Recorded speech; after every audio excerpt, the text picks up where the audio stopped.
to Knucklehead Comics Tuesday. It's fucking Tuesday. We got Lay in the building. We got Cap in the building. Cabs can't make it tonight, but he's here in spirit. On Lay. My man, just chilling, brother, chilling. What's up, Cap? How you doing? Doing pretty good. Is that and the father goes shamefully? That's my son. And the other guy goes shamefully. Orion goes, that's my father. Choose fear and hate to run your life. Something you can't do. That was wrong with me from the beginning. I was doing it that way. I was gonna go down that path. I worried. You thought it was Grayson? Sorry, got hurt. It's like not him. Not him. Crack his brain for somebody, anybody that can help, and remembers. Freeze. The media. No, Randall Savage. Randall Savage. With his knowledge and all other shit and his capacity to learn. Absolutely. This is the only vegan I'll ever eat is grilled chicken wings, because that's like vegan to me.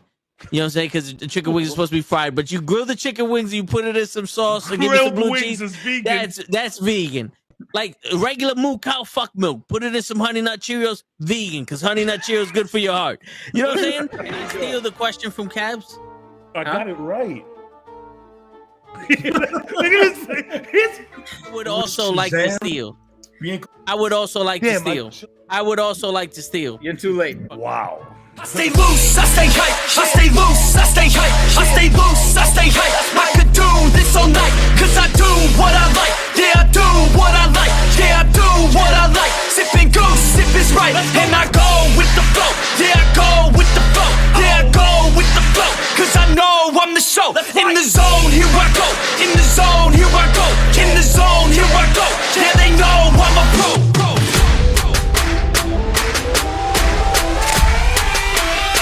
Let's go, let's go!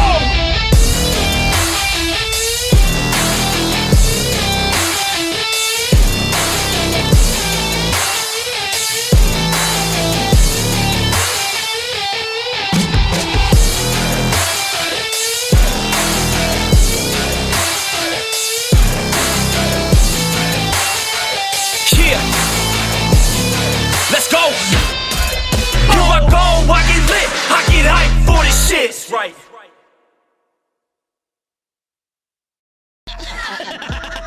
Word. He be like, I got a left elbow and a right elbow. I can break your face with an any elbow. Make sure that you get elbowed in your elbow with an elbow. Got the arm ball, get the phone ball, get around with the bomb with the bomb ball. That is gonna take you to Jersey Shore.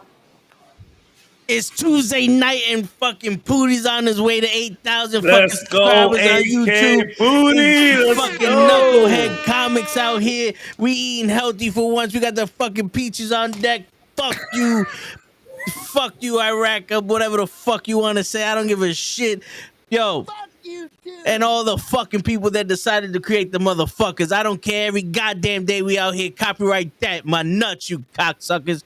We got Cabs in the building. We got Lay in the building. We got Cap, who's not 100% tonight.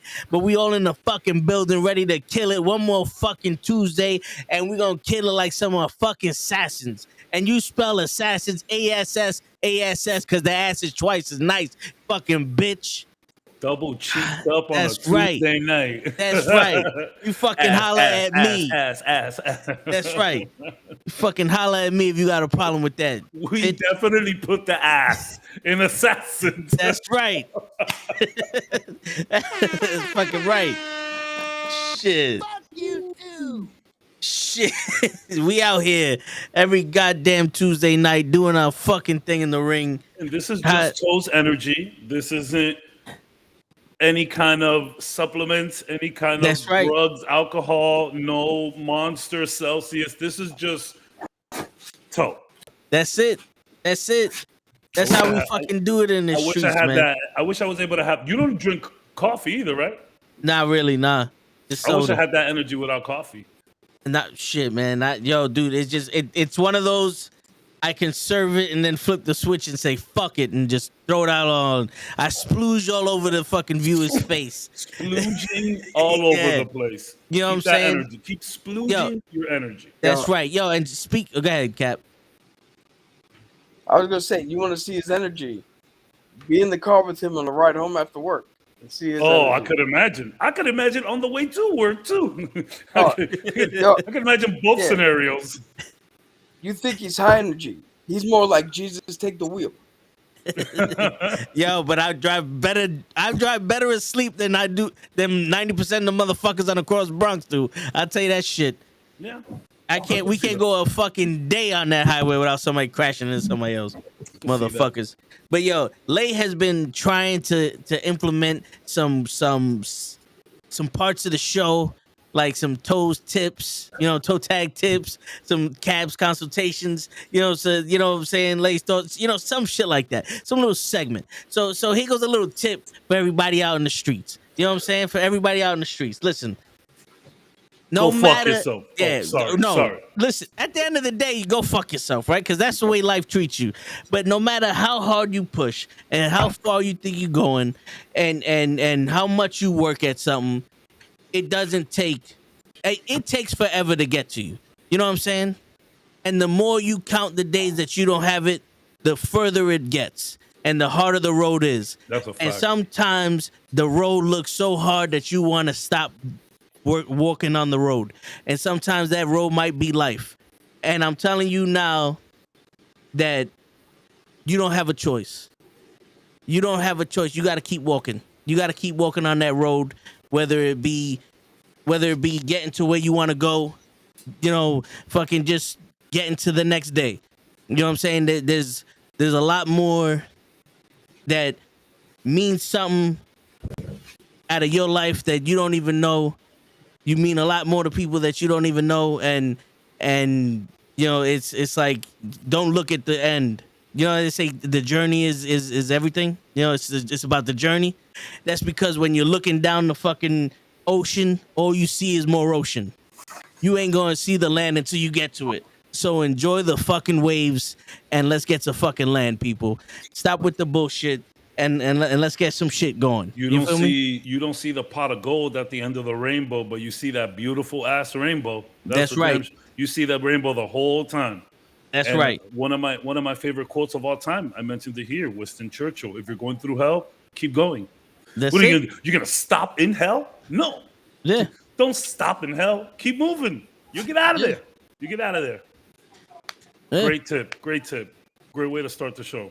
There you go, man. Because I had a battle of it myself. You know what I'm saying? You know what that means. Yeah, that's it. Shit, I'm not even gonna lie to y'all. You know something? I said this shit on Friday. Well, on Saturday, I said it to Krills. I say it to y'all. 2 weeks ago, Saturday, it's like 2 o'clock in the morning. I'm fucking deprived of sleep. I'm watching TV, catching up on my shows, and for about 15 minutes, I had no motivation, no nothing. But for about 15 minutes, my mind told me to end it. You know what I'm saying? For about 15 minutes, I was convinced that was it. My thoughts were contradicted. I was having a battle with it, but for about 15 minutes, I was there. You know what I'm saying? And that's fucking scary that it just pops up out of nowhere. That is scary. You know what I'm saying? And it's not like shit is difficult. That difficult. You know what I'm saying? But when you dig a hole, you're gonna get a ditch. You know what I'm saying? So, facts. And people don't say that shit enough. We want to talk about men's health and all that. It's just mental health for every fucking body. Facts. Sometimes people get into their own fucking heads and they don't know how to get out of it. I'm just dumb enough to get out of the shit. You know what I'm saying? Well, I'm glad you got out of it. It was just. And I appreciate you sharing, brother. That's really brave of you to do that. It's not many people that'll do that, bro. Nah, I hear you, man. And you know something? I if I could do it, then everybody else could do it. Facts. And I'm glad you got out of it. I'm glad that you're here, and I'm glad that you're sharing. And I might be busy, but I'm never too busy for that call. Nah, I hear you. I might be very busy. I got shit going on. The job, the kid. The kid is a superstar baseball player. But if you ever text me, yo, I'm going through some shit, I need to talk, I'm there, brother. That's on everything. Appreciate it. Yeah. On that note, assassins. Word. Sorry for making the transition sound weird, but hey, that's what we do here, bro. People, I think what Toe's trying to say with the tip of the day and with the story that he just shared with us is that this is a safe space. The knuckleheads will tell you flat out to your face, go fuck yourself. But that's because we feel that way about everything and everyone. We say it to each other all the time. Don't take it in the wrong way. This is a safe space. Come here, do what you got to do. Let us know. I know Toe's always ready to hear somebody talk. Let Cap, anything you need. We say it all the time. But at the end of the day, this is a place where you could come through, be you. That's the motto. Yep. It's been the motto for quite some time now. And I'm glad that you shared, brother. Thank you, normal guy, for being in the building. If you see Tariq in the comments, you should probably tell you can be yourself. Yeah. If that's not proof, there's nothing held back by that guy. So if that can't tell you everything, I don't think you can get it at this point. Yeah. Word. Where he at? That motherfucker on Black People time. He gonna be here at fucking 11:30. Well, he says it himself. Yeah. He does. He's gonna be like, I come in when I can. What? Word. Yeah. Do we have a question today? So, do we have a question today? I didn't have a question, but I did have some good news for us. Okay. This is a weird segue from the genuine moment that we just had, but yeah. So how we touring around with doing a one shot for a role playing thing. I had just purchased the test play edition of the Marvel role playing game. Yeah, and I've been reading through that, and I know, Cabs, you said you wanted to do like a campaign and shit.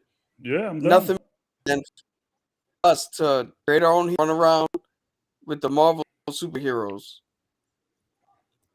because it literally takes place in our own canonized universe, our own little space in the Marvel fucking comics. And in this universe, it was Sylvie's fault. That's no. I'm just gonna go ahead. In my universe, it is your universe. You're the DM. My bad. In my universe, Sylvie's like God tier. Where do we have and Krill? Star-Lord Where do we have Quill in your universe? He doesn't exist. T'Challa is Star-Lord in this universe. Yeah. Say less. No, but on a serious note, I've looked through how to play, how to make a character. It all seems fucking fun, simple as shit to play. I've already started writing some shit for it if we ever get there. Cool. Very cool. I'll take that. I'll take that over a question. That's great news. Word. We're gonna be superheroes. And the good news about it is you only need 3 6-sided dice. Okay, cool. That's all you need. Cool. I remember was watching the Rumble. He was telling me, he breaking it down to me. Yeah. You know what I'm saying? So I wish he told me. I was like, I'm in. I got a character to make. I got 2 of them. So I'm in. Call me. Once he sets that shit up, we definitely gonna have to have like one day out of the month where we just doing the campaign. Yeah. Hell yeah. Say less. I'm in. Word. So show might come on today, and that's a very loose might. You know what I'm saying? 11:45. Yeah. 11:50. Yeah. Right there, the twilight hour, right there. Yeah. Yes.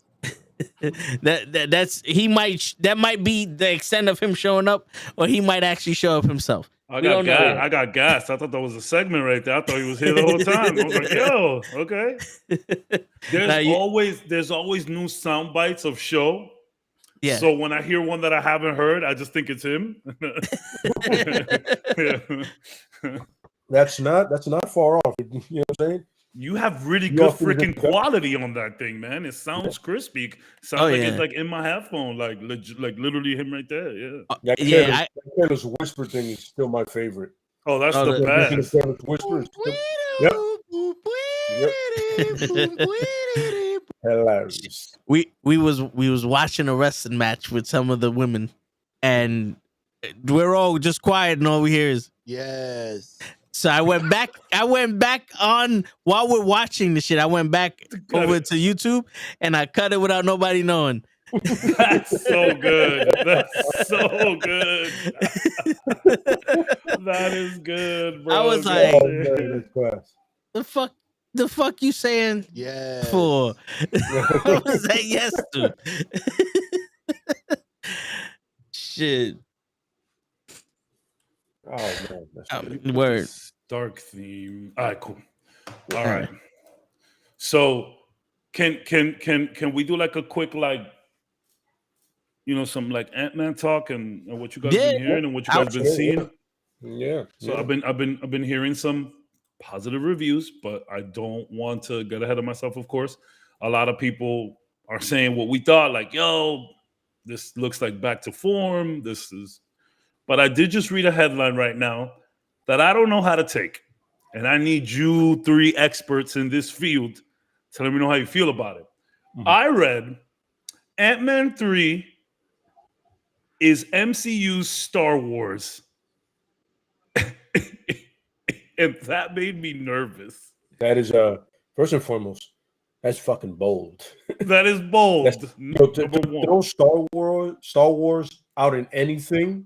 Yeah. That's a lot of weight to live up to.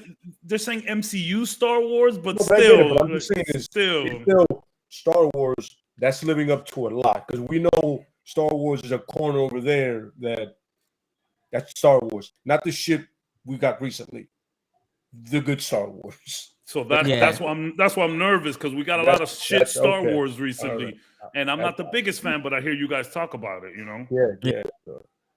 If it's Boba Fett Star Wars, in what content is it? Is it characters? Is it all around? Is it I think there's just a lot of quantum realm stuff here. There's a lot of maybe it just feels very epic and spacey and all of that. I didn't read the article. I literally just saw it as I was turning on the computer here to come on. So I don't know. That's a weird thing to say. No, maybe that's bold, and also I'm with you, kind of apprehensive. You're like, that's a lot. I don't know if I want to hear that. Maybe in a galaxy far, far away, the PEM particles turn into metachlorians. Oh my god! I remember when they look at Ty in the building. I was like, see what I'm saying? Just got here. Word. So if you start talking shit to me, it's Black History Month. It's so racist if he does. First off, motherfucker, I'm 8% fucking black, all right? I'm from all the Africas. You're Puerto Rican. You're a lot more than 8% black, let me tell you. That's true. From Nigeria, my people. Okay? Senegal, man. Senegal. Same shit. Yo, you fucking late, Taquan. I tell you we start at 7:30 so you can get here on time, motherfucker, and you're still late. With all due respect, it doesn't work with show. Yeah, it doesn't work. Yeah. Well, he knows the time we start. Does he? Maybe not. He's been here a couple of times on time, very rarely. So he knows. Yeah. He just give a fuck. At this point, I'm just proud of him for committing to the bit. Yeah. Well, yeah. Absolutely.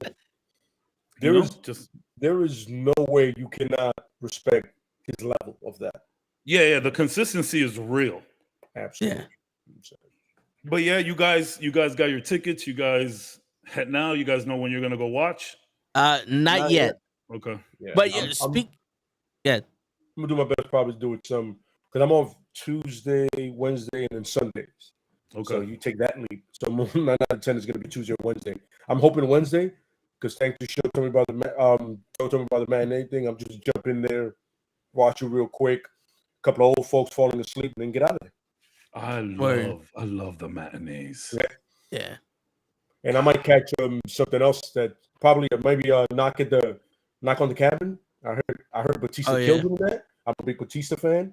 The actor, bro, Batista is killing the game acting wise. Yes. Like at this point, I don't even think we can continue to say he's a good actor for a wrestler. He's just a good actor. Yeah, he's just a good actor. Absolutely. Yeah. But yeah, probably I'll see if I'll knock those 2 out at once and see how it goes. You know I was funny because thinking about reading, I read that the post-credit scenes. It's must watch. Yeah. They're the best in Marvel history. And I'm like, once again, that's bold. Yeah. Are we going to see the one above all? Because that's what I'm expecting at this point. What up? I'm going to see Jack Kirby come out and go, hey, guys.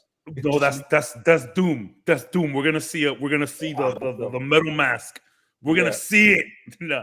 You know what? That's actually not a bad idea for a tier list. Ranking the post-credit scenes in all of Marvel. That's a sick. Okay. Now that's a dope tier list. Because some of them shits was trash. You know what would automatically go to trash? All the post-credit scenes for episode 3 to 9 for She-Hulk. I mean, I don't even consider those real, but hey, we could put them in there. Those are all trash tier for sure. Yo, I mean, the twerking was funny, but it was a deleted. It was a post-credit scene. You know, I thought it was. When Tom started that, I knew exactly where I was going. I knew where it was going. Yeah, I knew where it was going. Yeah. Knew where it was going. I will never forgive them. Oh my God. Fucking sons of bitches. You saw that thing that I put up, right? And I know Cam that previously said that they said it before, but to put it out there again, like, it's experimental. Yeah, you can't say face, bro. It's over. You can't. Yeah, they were saying that Phase 4 was experimenting and introducing people and stuff like that. I mean, haven't you guys always done that? I mean, just introduce new people. Yeah, I'm saying you guys have a solid formula to introducing people. Yeah, don't do that to me. All right, so this is the actual post you put up. Marvel Studios boss Kevin Feige says MCU's Phase 4 was all about experimentation, introduction, and reintroduction. So basically, we fucked up. Sorry. My bad, guys. Yeah. My bad, guys. We've done that all before. We just didn't do it like this. Yeah. My bad. My bad, folks. It's like Phase 4 was, have you met Ted? It's like someone said, all right, for this year Thanksgiving, we're gonna let Karen bring the potato salad. Yeah. Yeah. And it was an immediate no. No, I'm not, Yeah, there you was don't put onion rings in the potato salad. There was some seasoning in there, but she put raisins. Yeah. So like we picked some of the raisins out and then we ate what was left over. Yeah. Because there was some good stuff, but there's a lot of misfires for sure. Yeah. That's like olives in the rice. He goes, so next year, no more Karen. Yeah. She don't get to come. Bring the beverages. The napkins. And then I was gonna say napkins and cups. Yeah, you can't fuck up napkins. And if you fuck up napkins, you are no longer invited to the group. Like you can never talk to us. What if you bring those really weak napkins? Yeah, exactly. Shit. That's like weak paper plates that, to like they just like slide off. Like, look, I get it that good plastic plates are a lot more expensive than bummy plastic plates, but that's the point. They're more expensive because they're better plates. Like, I'll speak for myself here, but I think I could speak for Toad too. We make big plates at the barbecue. Fact. I'm fucking I'm walking back. I'm making a big. I am not a 2-plater. It's all getting done on one plate at one time. Then I will go back for another plate. Yes. I'm not doing this. I'm one plating it, and everything's gonna fit. I don't mind if my shit touches. Mm-hmm. Yeah. If the potato salad touches the chicken, who cares? My point is to fit as much as I can on the plate. Facts. No, it's straight up facts. If you bring plates and I'm better off using my fucking hands, problem. For real. No, you're bro, right. that shit is serious, bro. Those plastic plates suck. Yeah. My favorite thing is when you pick it up and you see the fold. Yeah. Oh yeah. And so now I have a taco with all this. Yeah. You walking back with your You got a little purse. And yo, them shits are so bad you could double plate it and it's still soggy and weird. Yeah. Yeah. And then, and I hate that shit too when you be putting rice on those like pizza plates and like half the rice is stuck to the plate. Like, yo, is the plate eating this shit or am I eating this shit? Like, what's going on here? The fuck is this? And now you don't have to get because you have the really like the tough carton like ones, the tough like they're they could take weight. And then you have the solo cup one, the solo cup material plates. Yeah. They're like fancy and red. Like, you don't got to do those. If you do those, though, just know that you invited to the next one. Yeah. You don't, because you got money. You know what I'm saying? You don't got to do those, but just do the ones in the middle, the strong cardboard ones. Those are good. They kind of like, they have like a little indent to them. Yep. It's like they come down slightly so that you can pack everything nice. They're good with foil. Bro, try wrapping foil around one of those cheap plastic plates. Oh, no. All your food is on the floor. It's gone. Absolutely. Oh, you know what's worse than that? Those fucking foam plates. Yeah. Foam plates are okay because they could take the pressure, but I don't like small as shit. They're really small, and like if you scoop one and it just I don't do well with that shit. And the fucking forks. Don't get those forks that they're like fucking toothpicks. They're so fucking thin. You eat the fork. Yeah, I've done that shit before. You get the fork and the fork fucking comes out. It's like, oh fuck. Absolutely. I had one break off in the food, and then I realized I'm chewing it, and I'm all like, "How nice." Yeah. The fork it's in the food. It is for that reason that at barbecues I try to eat handheld items most of the time because of that. But I mean, if you got the potato salad, if we like at a function, like in a like a Sweet 16 or something, right? Yeah. I'm very nervous with the forks. You're gonna see me do one of these. Yo, I'm telling you now, and I'm letting everybody know. Taco thing there onto this, Oh yeah. You're gonna just like it. I'm letting you know we're gonna do another barbecue this year. So yes. I'll let you know. I just gotta make sure, like, as long as you know what, even if I have my son, I'm taking him with me. Yeah, he's invited. I'm taking him with me. Yeah, even if I'm taking him with me. Sit. That's how we do that. Bring your son some cocho. If there's no school, though. Nah, it should be in the summertime. It should be summertime. Yeah, it should be summertime. Yeah. Because the last one we did it September 17th or something. It was the July 30th or something like that. It was one of those, like, it was somebody's birthday. Oh, okay. I remember it was somebody's birthday that you. I thought it was September. My bad. Yeah, no, I remember I gave you like multiple dates, and you was like, it was this guy's birthday and this one, and then Kenny had to go to Massachusetts and all that other shit. I'm there. Yeah. I'm there.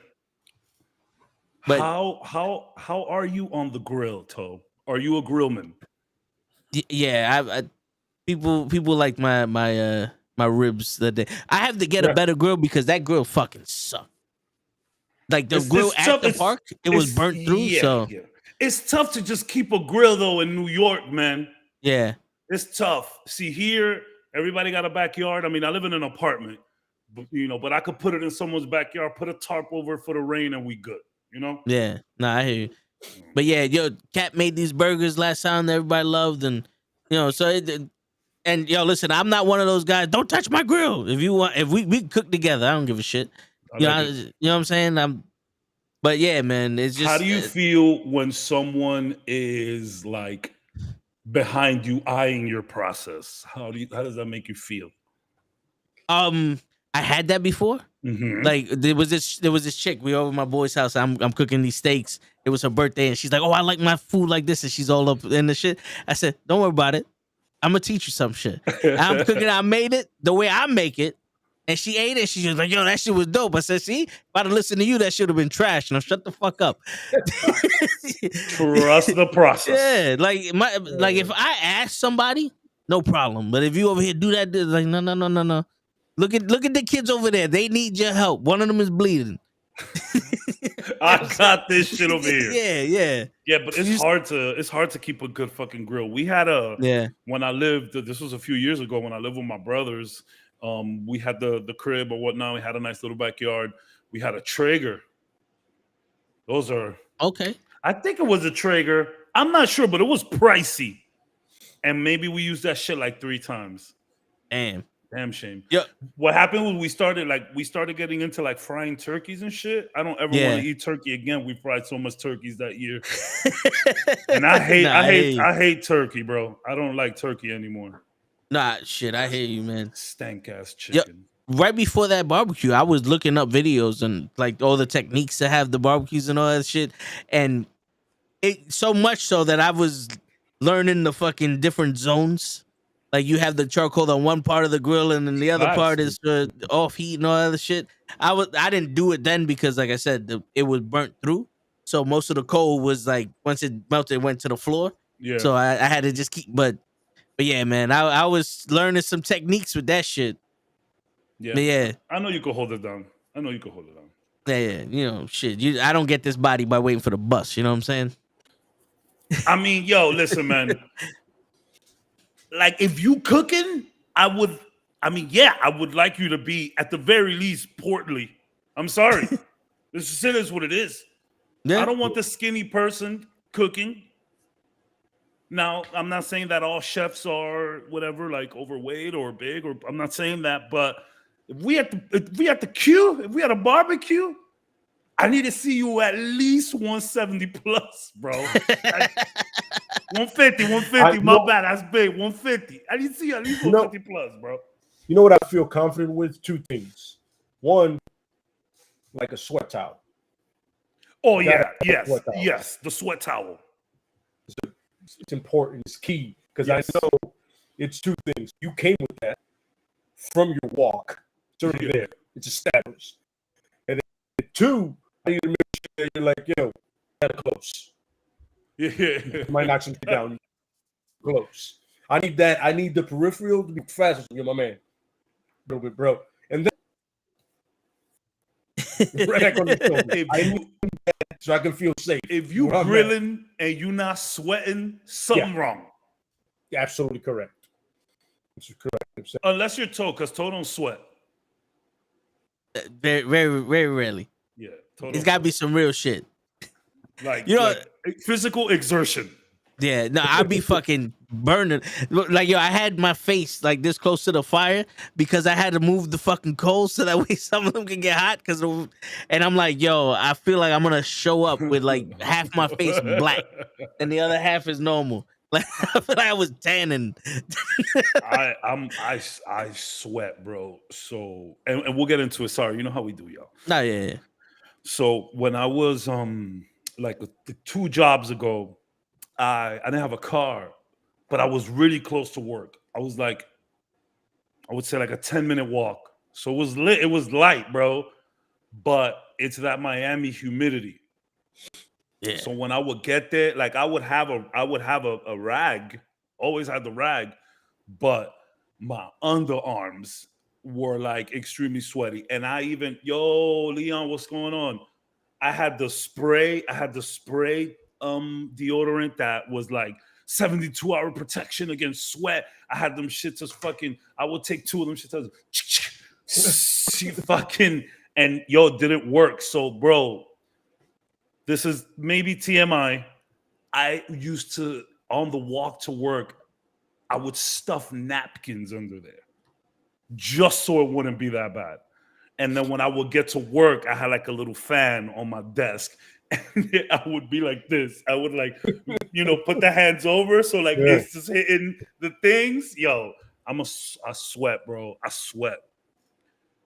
I get, like quick.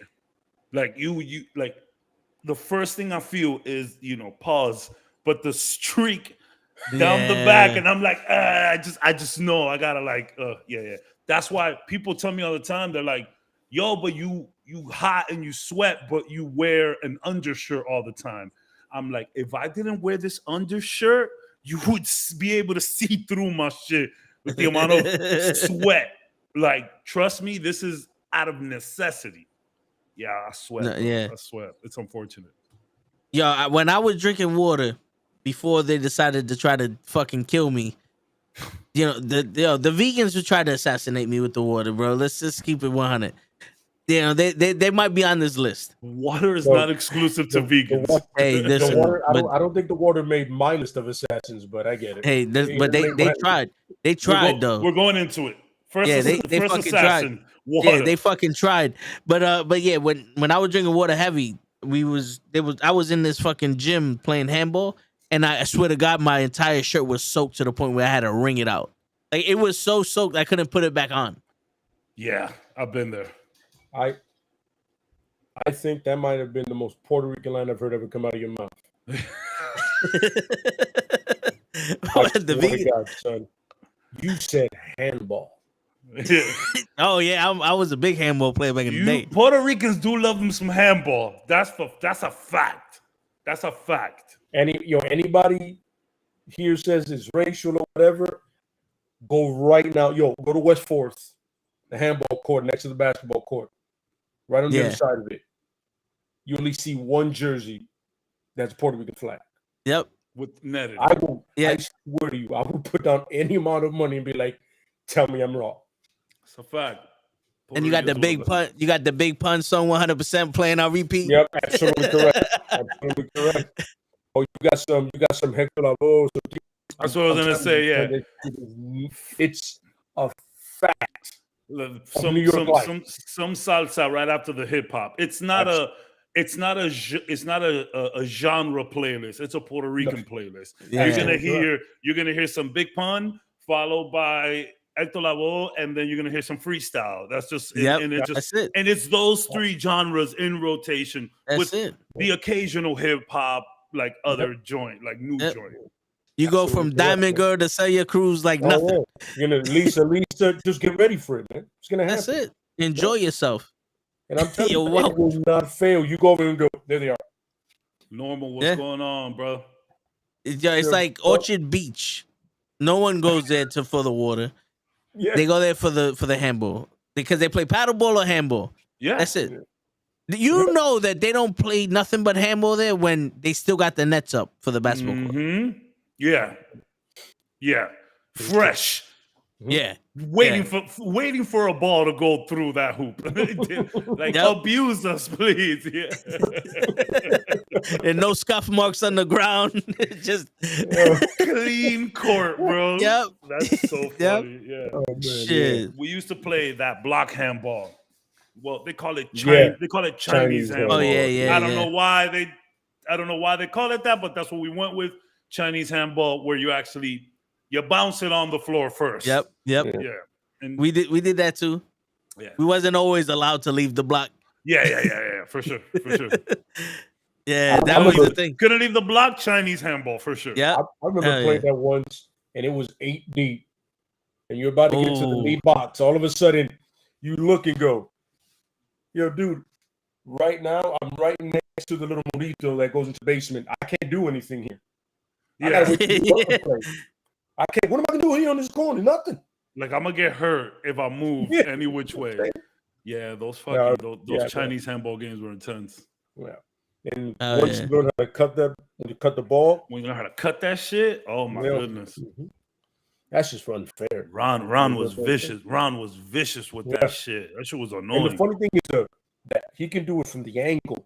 Yeah, but that's how he played. He played the whole time on angle the whole time. I'm like, yo, bro, how you do that? Yeah, I don't know. It was impressive. I don't know, man. You know what I'm saying?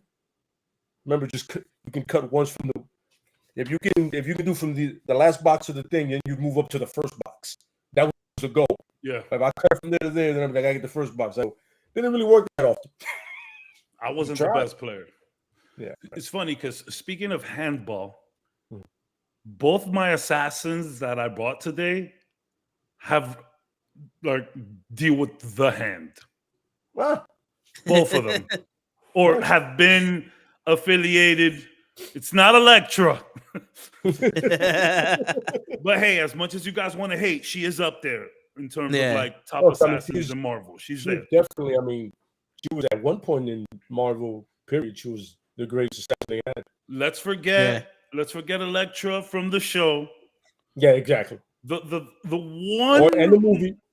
Yeah, the Ben Affleck movie.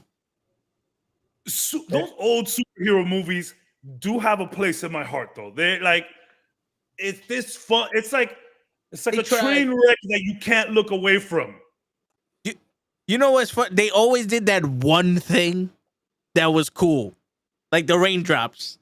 Him seeing through the echolocation. They get one thing. Yeah. And the song made no sense to be in the movie, but the song, the soundtrack. The soundtrack is good. It's just good for the movie. I'm sorry. We're not gonna get into it. It's like Batman Forever with the Seal song. It's like, where did this come from? But it's an awesome song. First of all, it makes the movie. Yeah. I hear that song. Yo, I swear to God, I can. You know what's funny? I'd rather sometimes watch that video. Yeah. The video in the movie. I'm not gonna lie. Yeah. For some reason, Seal with his shirt open, his silk bath robe doesn't bother me. Yeah. All right, I get it. You woke him up out of bed and there's a posh hotel. He came down and said, I can sing the song right now. Let's do this. Word. Seal was always ready. Oh, yeah. Yeah. He was always ready to chill, do an interview, or hit the studio for sure. My man had one type of clothing. Do your thing, Cap. Do your thing. If you just yeah. But if Seal was out, he was ready to go. Yeah, Cap is Cap's medication is starting to kick in, and we're here talking about Seal. I feel bad, bro. I feel bad. Damn. But okay.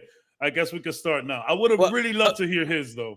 Yeah, yo, real quick, another assassin is AMC movie theaters. Yo, you heard about that what shit? happened? Yo, but don't sleep. Don't sleep. The irony, right? The irony of everyone hated sitting in those front seats. Those will be the first one filled nowadays. You'll see. Yeah. Because I'm just gonna be $2.50 on a potato. Yeah. I'm just gonna be cheap. Nobody want to sit there. That's gonna be the most popular seats. Middle, dead middle is gonna be a problem. Oh yeah. You know what the crazy shit is? I foresee people buying those cheap ass seats and then sitting in the middle. Oh, for sure. You can't monitor that. Yeah. You can't like monitor you would have to go outside and be like, yo, somebody's sitting in my seat. It's gonna be a whole lot of wish a nigga would. Yeah. There's gonna be you. This might fall flat on their face for real. Yeah, especially with the Regal around. You know what I'm saying? Like that's just gonna give more money to the Regal. And more people are like getting into those like fancier movie places and the fancier movie experience. Cause it's like, yo, nowadays it's like HBO Max is there, Disney Plus is there. There's so many services. Yo, Black Panther's already on Disney Plus. Yeah. Feel me? These movies hit the streaming services so quick. And I presume that it's only going to get quicker. It's going to get to a point where we have side-by-side releases on these fucking streaming services. So it's like, I don't know what you're trying to do here. Y'all remember the Movie Pass, right? Yeah. Krills put me on some Movie Pass a while ago. I had Movie Pass. Movie Pass was great. I think we need to go back to, I think we need to make a Movie Pass that works. Yo, apparently they're starting a beta program for Movie Pass again. Yeah. Naughty got a invite to that beta. Oh, nice. Yeah, I got an email on it too. I was like, y'all fucking destroyed my soul the last time. Yo, because that Movie Pass, I'm not gonna lie, almost every day I was in the movies. I abused that Movie Pass. Yeah. I saw movies that they shouldn't have been made. I saw movies that I would never see. Yeah. Just because it was free. Like, fuck it. You making money off of me with the popcorn and the soda. Yeah. You know what I'm saying? It's like, shit, bro. The ticket is what? $14, $15, $16, and then the soda and the fucking popcorn is like $30. It's like, bro, you just made 3 tickets off of me. Fuck out of here. You buying a bottle. Yeah. You're buying a bottle. Yeah, it's a bottle. Like, yo, son, I'll never forget having Movie Pass. I was still living in that place. I was in a new job, still very close to my house. I didn't have a whip though. I would walk home and pass by the movies all the time. I would look at the time. If there was something coming on in 10 minutes, just go right in. Movie Pass. That's it. Boom. That's it. I remember one day I watched like 3 movies off that bitch. I was off. I didn't have the baby. Nobody was bothering me. It was just watch movies all day. It was great. I love that. Especially started matinee. I think I got into the movie. It was early. It was like 10:15 movie. I got out of there like at 6:30. Yo, I was watching movies all day. It was so fun. Yeah. Let's make Movie Pass great again. Hell yeah. That's what we need to do. If you do a Movie Pass for a place like where I want to see Black Panther Wakanda Forever, like the Alamo, where they serve the food and the drinks and it's like a table there. Shit. That's gonna be $100 a month though. But the funny thing is when you get the all service together and you see what it's worth, and the fact that nobody's really sitting next to you And if they're next to you, they're really next to you. No, You know what I'm saying? There's that gap. I'm like, I'm really not mad at the situation. There's like both of you guys got armrests, and then there's a small sliver in between the armrests. So your elbows ain't even touching. Another thing is, it's not like 100 people. Like, I think the max is 30. I love it. I love it. I have not watched when I rewatch a Marvel movie, I rewatch it in AMC. But my first time going, we're doing the fancy movie, son. Just because I don't like to hear the clapping. I don't have guys, I understand the hype surrounding that, but like, I want to hear the movie. Yeah, y'all could clap in the AMC, go for it. But you come to this theater to just kind of chill, relax, lean back, have a drink, and watch the movie. I told you I watched Spider-Man 2 like that. Far From Home. Yeah, bro, I had a steak and lobster dinner in there, had a few drinks. Don't get me wrong, I spent $100 to watch that movie, but that was a great experience. And it was the double seater, but I bought just one ticket. No one else was gonna buy that shit. So I have both them shits. And yeah, there was space. There's space. You could sit there comfortably, but still, and this movie theaters, they do it by sections. It's two, then two, then two, and then space in between two. But like 24 people can sit in there, tops. Yes. I love that shit. I will give you $30 to watch a movie like that. No problem. Yeah, that's worth it. The first one we saw was Bullet Train on that one, the Brad Pitt one. I gotta watch that movie. And the funny thing is the movie it's good, but the experience the first time we went there made it better. Because I was sitting there, great burger, couple of old fashions, watching a movie, enjoying myself. Fuck yeah, I love it. It's expensive. It's pricey. Don't get me wrong. Walking out if you're going dolo and you want to be conservative, you can get out of there with $50. Yeah. The meal and the ticket and the tip. If you're going dolo and you want to have some drinks, upwards of $85, $90, $100. Possibly, yeah. If you're going on a date and y'all drinking, that's $200 plus for sure. The tickets alone is $50, $25 a piece. And then a meal, some drinks. At the end of the day, you sit there, you have the experience, completely worth it. You know what I'm saying? I love it because then when I saw Wakanda Forever, it was better. It's date night, movie, and a dinner put together. Yeah. You get to get home faster and chill there. See, now to me, that would make the AMC ticket prices go up worth it. Like if they turn around and said this section right here costs more because you get your own liaison. Like if you want something to drink, you tell the dude he gives you a drink or more popcorn or whatever it is. You don't have to get up from these seats. I would pay more for that. Not just because it's in the middle. Guess what, bro? I could see the same screen on the side. You know what I'm saying? Like I'm not paying the extra $10 to sit in the middle and the side works. The only thing is I'm not sitting in the front. Fuck out of here. No. Fellas, one quick sec. Yep. Shit. I've done the. Yeah. I was like, but that's because we literally decided 1 minute to the next, let's go see this movie. All of a sudden, we're on. Yeah. This is a bad choice. We saw X-Men. We saw X-Men First Class or Days of Futures Past, one of them. And it was one of those, we got there late, so the theater was packed. There was only seats in the front row. I sat down, I went like this and said, fuck out of here. I got up, went to the middle, not the middle section, but went to the upper section and sat on the steps. I was like, yo, fuck that. I'm just gonna watch the shit here. I'm not doing this. For that, give me my money back. What am I seeing? It's not like I could look up fucking Mystique's skirt or nothing. It's just I'm just seeing a fucking flat picture. Yeah, it's that to me, that's what made me go, yo, I am never going to a movie theater without having a seat. Without having a seat fucking registered to me. Fuck that. Reserve seating helped tremendously with that. I remember going to see Halloween, the new one, not the first new one. Okay. The first new one. And literally going up there, and I'm looking, and I'm like, that's our seats. And I'm like, it's time. You're in our seats. The dude's like, excuse me, you're in our seats. And he goes, oh, all right. And then the completely leaves, and I was like, "Yeah, so homie, I'm pretty sure your seats are like right behind us." Yeah. Yo, that happened a couple times where somebody came up to me, was like, yo, bro, you in my seat? I was like, no, I'm not. I showed him the picture. He's like, yo, what? And I was like, yo, bro, I'm in G, you're in H. And then, like, let's get the letters right. It's not always about the numbers. Let's get the letters right. Yo, Bad Blood, refresh the page if you can't hear us, bro. That round table is Bad Blood. He's one of the, he's actually an independent wrestler that, you know, is like, yo, you just full of problems today, Bad Blood. You come in here critiquing our shit. Thanks. Yeah, you just come in here. See, he's trying to be an assassin. It's a great episode to come into. Word. Yeah.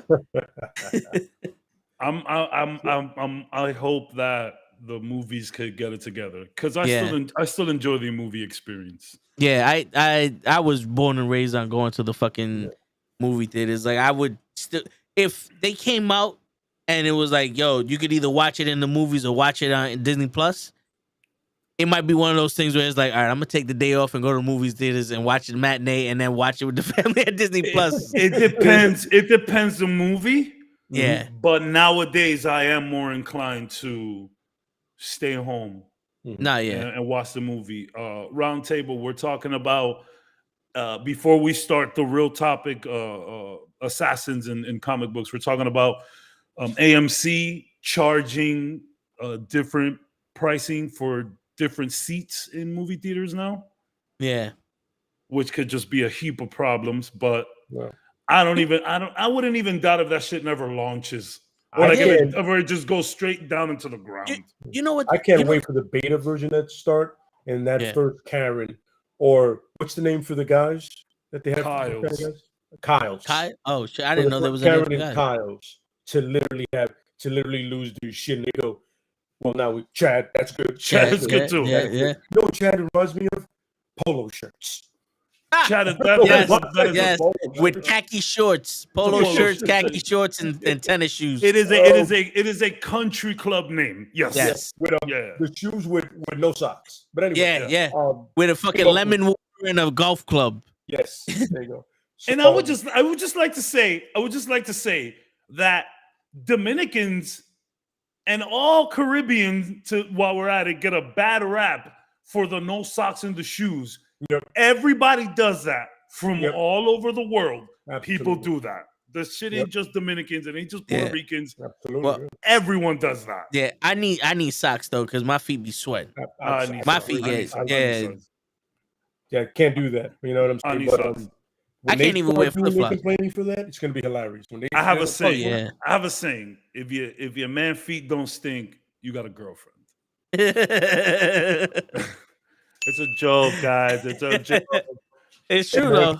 Like, bro, I was having that conversation, right, with some of the dudes at work. This was my last job. We used to have to dress up. So we had it was business casual. So I would wear dress up socks, like, shoes, like bro, 3 hours in them shits and my feet are sweating. I don't know what it is about the dress up socks, but like I'm coming home funky feet every time. Like, like with the dress up socks. Now, regular socks with my regular sneakers that I spray them, and I don't wear them all the time. I don't wear them every day. I could come back home, I'm chilling. But like dress up socks with shoes. It's something about the shoes. It's funny, no matter how much they try to make shoes breathable, it's almost impossible to make shoes breathable. You can't. Shit is impossible, son. I got boots more breathable than shoes. Absolutely. Yeah. Boots. You know what I'm saying? I can run laps in boots and not sweat them. But the moment I put on shoes 2 steps and I'm like, Jesus Christ, I feel it. Them Timberland field boots are a great example. Them shits was like, those are boots that you can put on sports mode. Yeah. Like if you needed to book it in some field boots, you could. Construction, some butters, you might have a rough time. But I used to play handball in them shits. With shorts and a Yankee jersey. The Puerto Rican cargo shorts. The Puerto Rican DT outfit. That's the Puerto Rican DT outfit. Oh yeah. Yep. Yo, dude, I got a Yankee shirt. Do they have the gloves? Do you have the glove? Oh, nah, my boy had the glove. I could. For me, I couldn't wear the gloves. Yeah, there you go. Yeah, the cutoffs. Yeah, I could. I was a road dogger. I was a road dogger. Yeah. I remember bro. Playing ball, looking over and seeing your man get to his gear and go. Yep. I was like, and then your ears hit somebody with that? like he's fucking like he's at bat, just fucking untangling it, putting it back on and shit. My hands would swell. Yeah, my hands would swell so much that this is as far as I could close them. Yeah. That happens to me when I'm like clapping a lot. Like, I'm like, let's go. Yeah. Yo, dude, I was playing handball so much that I don't know why. We just like at work, we would slap each other's ass, and then just my boy just turned, and I just crap. Yo, dude, I'd never slapped somebody's ass again after that. Yo, I left a handprint on him. You caught too much ass. Yeah, I was like slap ass too much. You caught too much ass. I could have swore that when he took his 2 steps, he curved to the left a little bit.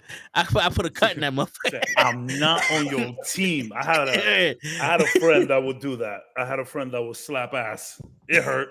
It would hurt. And it was part of the joke. And I would always be like, I'm not on your team. But that just kept fueling him to do it more and more. Yeah. Man. But shit, it was the left cheek though. I mean, I'm right-handed. You can bloop. Yeah. The left cheek. That's how it would work. Word. That's how you get the most psh on it, is because it'll be a left cheek and a right hand. Yep. I think now it's just a good time to start the podcast. Yes. I'm very excited about one of my assassins, though. Yeah. And I'll tell you why. I'm going to start it off. Go ahead. Round Table, you came at a great time. It's a pleasure. Thank you so much. I don't think I've had the pleasure, but I've heard great things.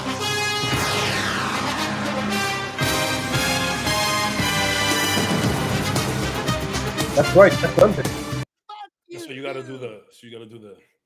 Word. So the reason I'm bringing up this assassin is because I've brought up this assassin before, and I made a bold prediction about this assassin showing up in a future TV show coming soon from the MCU. That show is Daredevil Born Again.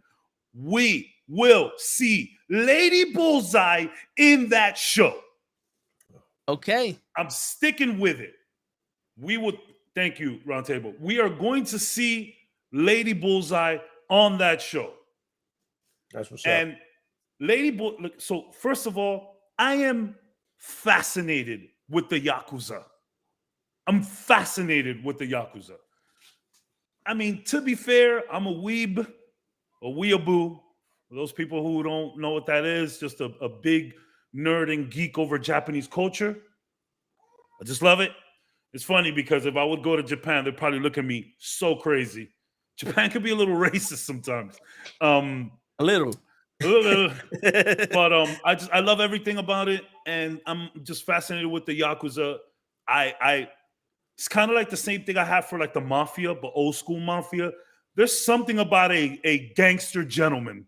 There's something about that. Yeah. Feel me? Where you could be a gangster but still be a gentleman at the same time. Mm-hmm. And that's Yakuza. Yakuza is all honor. Don't mess up. Don't mess up. If you like your pinkies, if you like your phalanges, don't mess up. But anyway, so Lady Bullseye, Maki Matsumo is her name. I believe that's how you pronounce it. Basically, real short story on her. She caught by the Yakuza for slave trade, human trafficking, yada, yada. And on an unrelated assignment, Bullseye decides to show up and murks all of them. Unrelated. It had nothing to do with that. Bullseye was just Bullseye. He was just in the area. He caught whiff of something, went in there, kicked ass. Literally, surprise, motherfucker! It doesn't get more Bullseye than that. It doesn't. No, it doesn't. It's so random. So she saw that, became enamored with Bullseye, and decided to be Bullseye in her own way. Mhm. She has some run-ins with the Hand. She became a member of the Hand. The Hand has had many top assassins. You can pick a few of them. I wouldn't call her top assassin, but she was there. She's up there. She doesn't really have any powers, but a beast in martial arts, of course. And she has Black Widow-esque kind of like not torture. What is the interrogation tactics? Yeah. She's very good with her words. She can confuse you into telling you what she wants to hear. And yeah, she came down to New York, and basically what she was, what she went through in Japan, she came to New York to try and stop that too. So like she ends up here in New York, and like women who are being, human trafficked and all of that, she stands against them, and she runs into the Daredevil, of course, and we have a little rivalry there. Maki is she's cool, she's calm, collected, and she's vicious. And I love everything about Lady Bullseye, bro. Lady Bullseye is the shit. I know some people in here didn't like Hit Monkey, but in Hit Monkey, she is she's like the main villain in one of them. In Hit Monkey, I thought she was great in Hit Monkey. I enjoyed Hit Monkey very much. But if you want a real decent look at Lady Bullseye, go watch Hit Monkey. Hit Monkey was awesome. I gotta finish watching it. I get a lot of people have problem with Hit Monkey because it's a monkey, and it's like, this is the Marvel universe, and Howard the Duck is there, but and shit like that. But I don't know. Some people I get it, but I really enjoyed. Yeah. I really enjoyed it, and y'all should watch. And y'all should just see it for Lady Bullseye. She's menacing. She is what you wanted Elektra to be in the movie, in the show. Yes. What you wanted Elektra to be in the show, Lady Bullseye. 100%. That's my first one. I got another. I'll let you guys go. Yeah. So I absolutely love this genre of comic books. And it's in movies and John Wicks to you can name anybody. The guy from No Country for Old Men, same thing. You name the assassin game. I've always been a fan. That's why I love ninjas my whole life.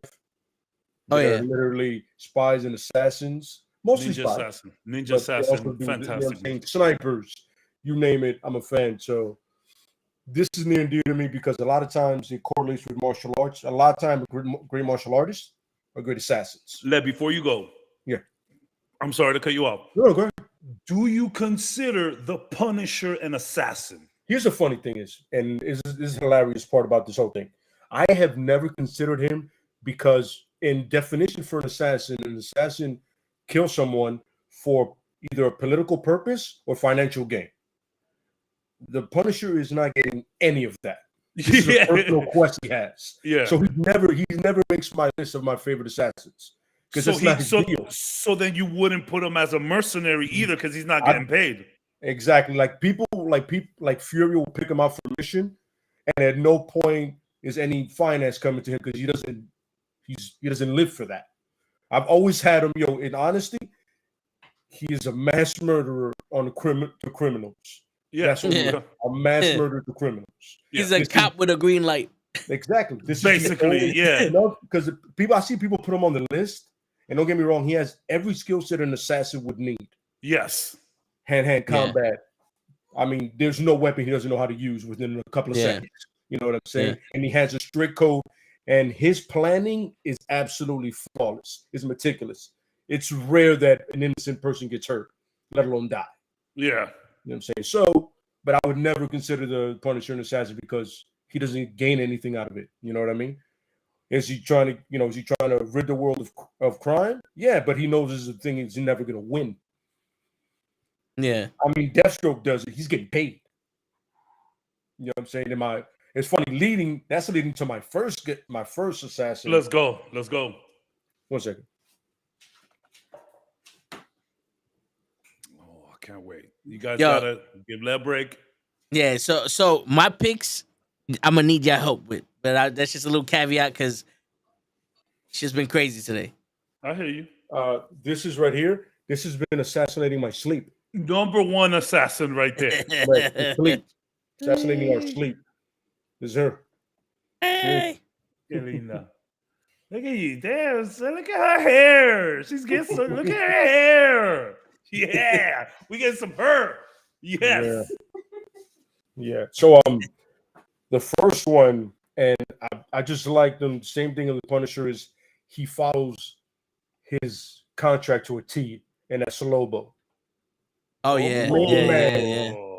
Is literally, if you tell the main man, I want nothing left, I want you to wipe out everything, the main man's gonna make sure it's all wiped out. That's Sons of Anarchy level assassin type like shit.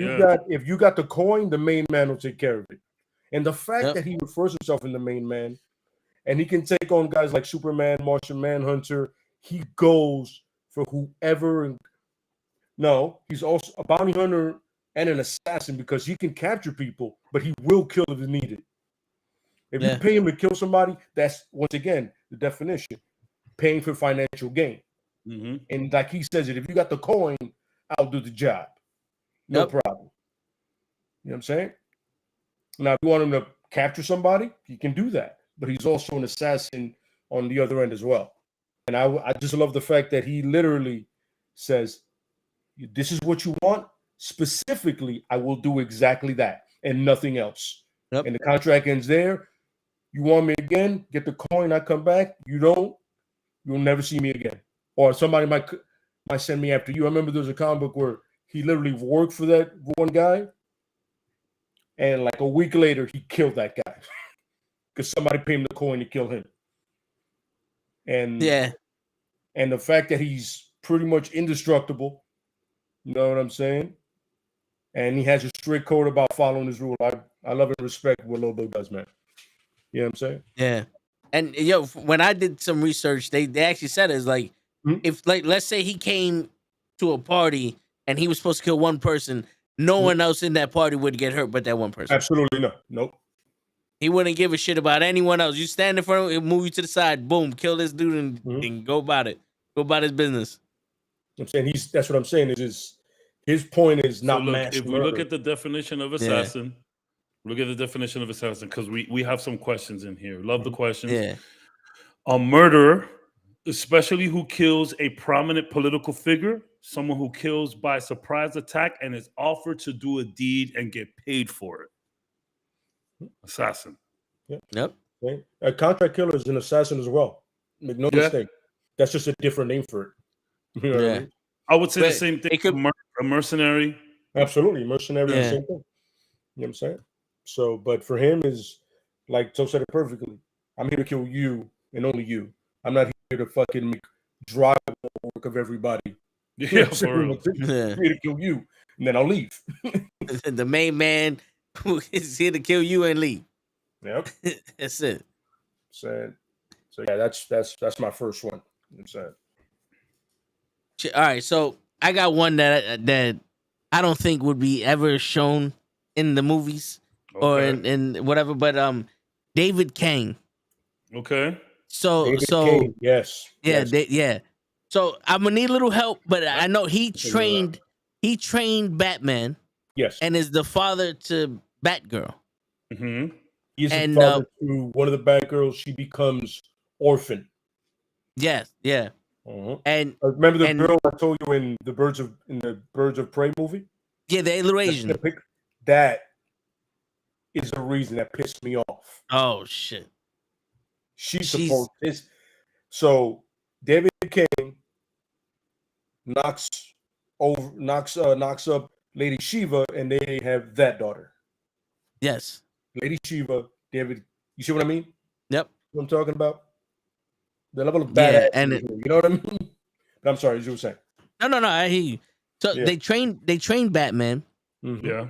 And then it was like that he trained a bunch of people, and then on the side he would just go around killing people. Yeah. Him and you mentioned Lady Shiva, like him and Lady Shiva trained Batman, and Lady Shiva's so badass that she would kill people with no weapons. She chose to do it hand to hand. It was always I killed you with my bare hands. So if that's not a badass motherfucker, I don't know who is. But yeah, and he trained you're right though. He trained everybody. I like the evil. I like Bullseye. I mean, the Lady Bullseye.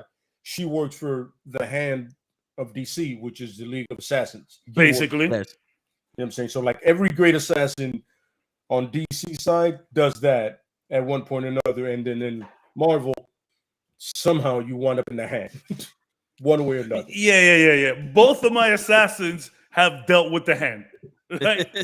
But I mean, the League of Shadows, League of Assassins. I think the League of Shadows is bigger because of the leader. For sure, of course, absolutely. The leader makes Ra's al Ghul, and by the way, Ra's al Ghul is also an assassin. Yeah. But Ra's al Ghul makes that what it is because he's the head of the demon.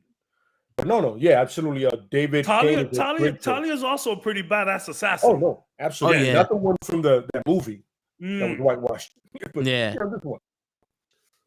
Yeah, but yeah, David Kane is a great choice. You know what I mean? Yeah, and not for nothing, Talia is so badass that she got Batman to fuck her. Like, no, she got a kid by Batman. She got a kid by Batman. Yeah. Yo, listen, let's say what it is. She raped Batman. Yeah. That was great. You're not supposed to laugh at that. It's Batman. I'm not laughing at that. It's just how you said it. I know, but it's like it's Batman who was raped. I mean, yes. And it's funny. Oh my God.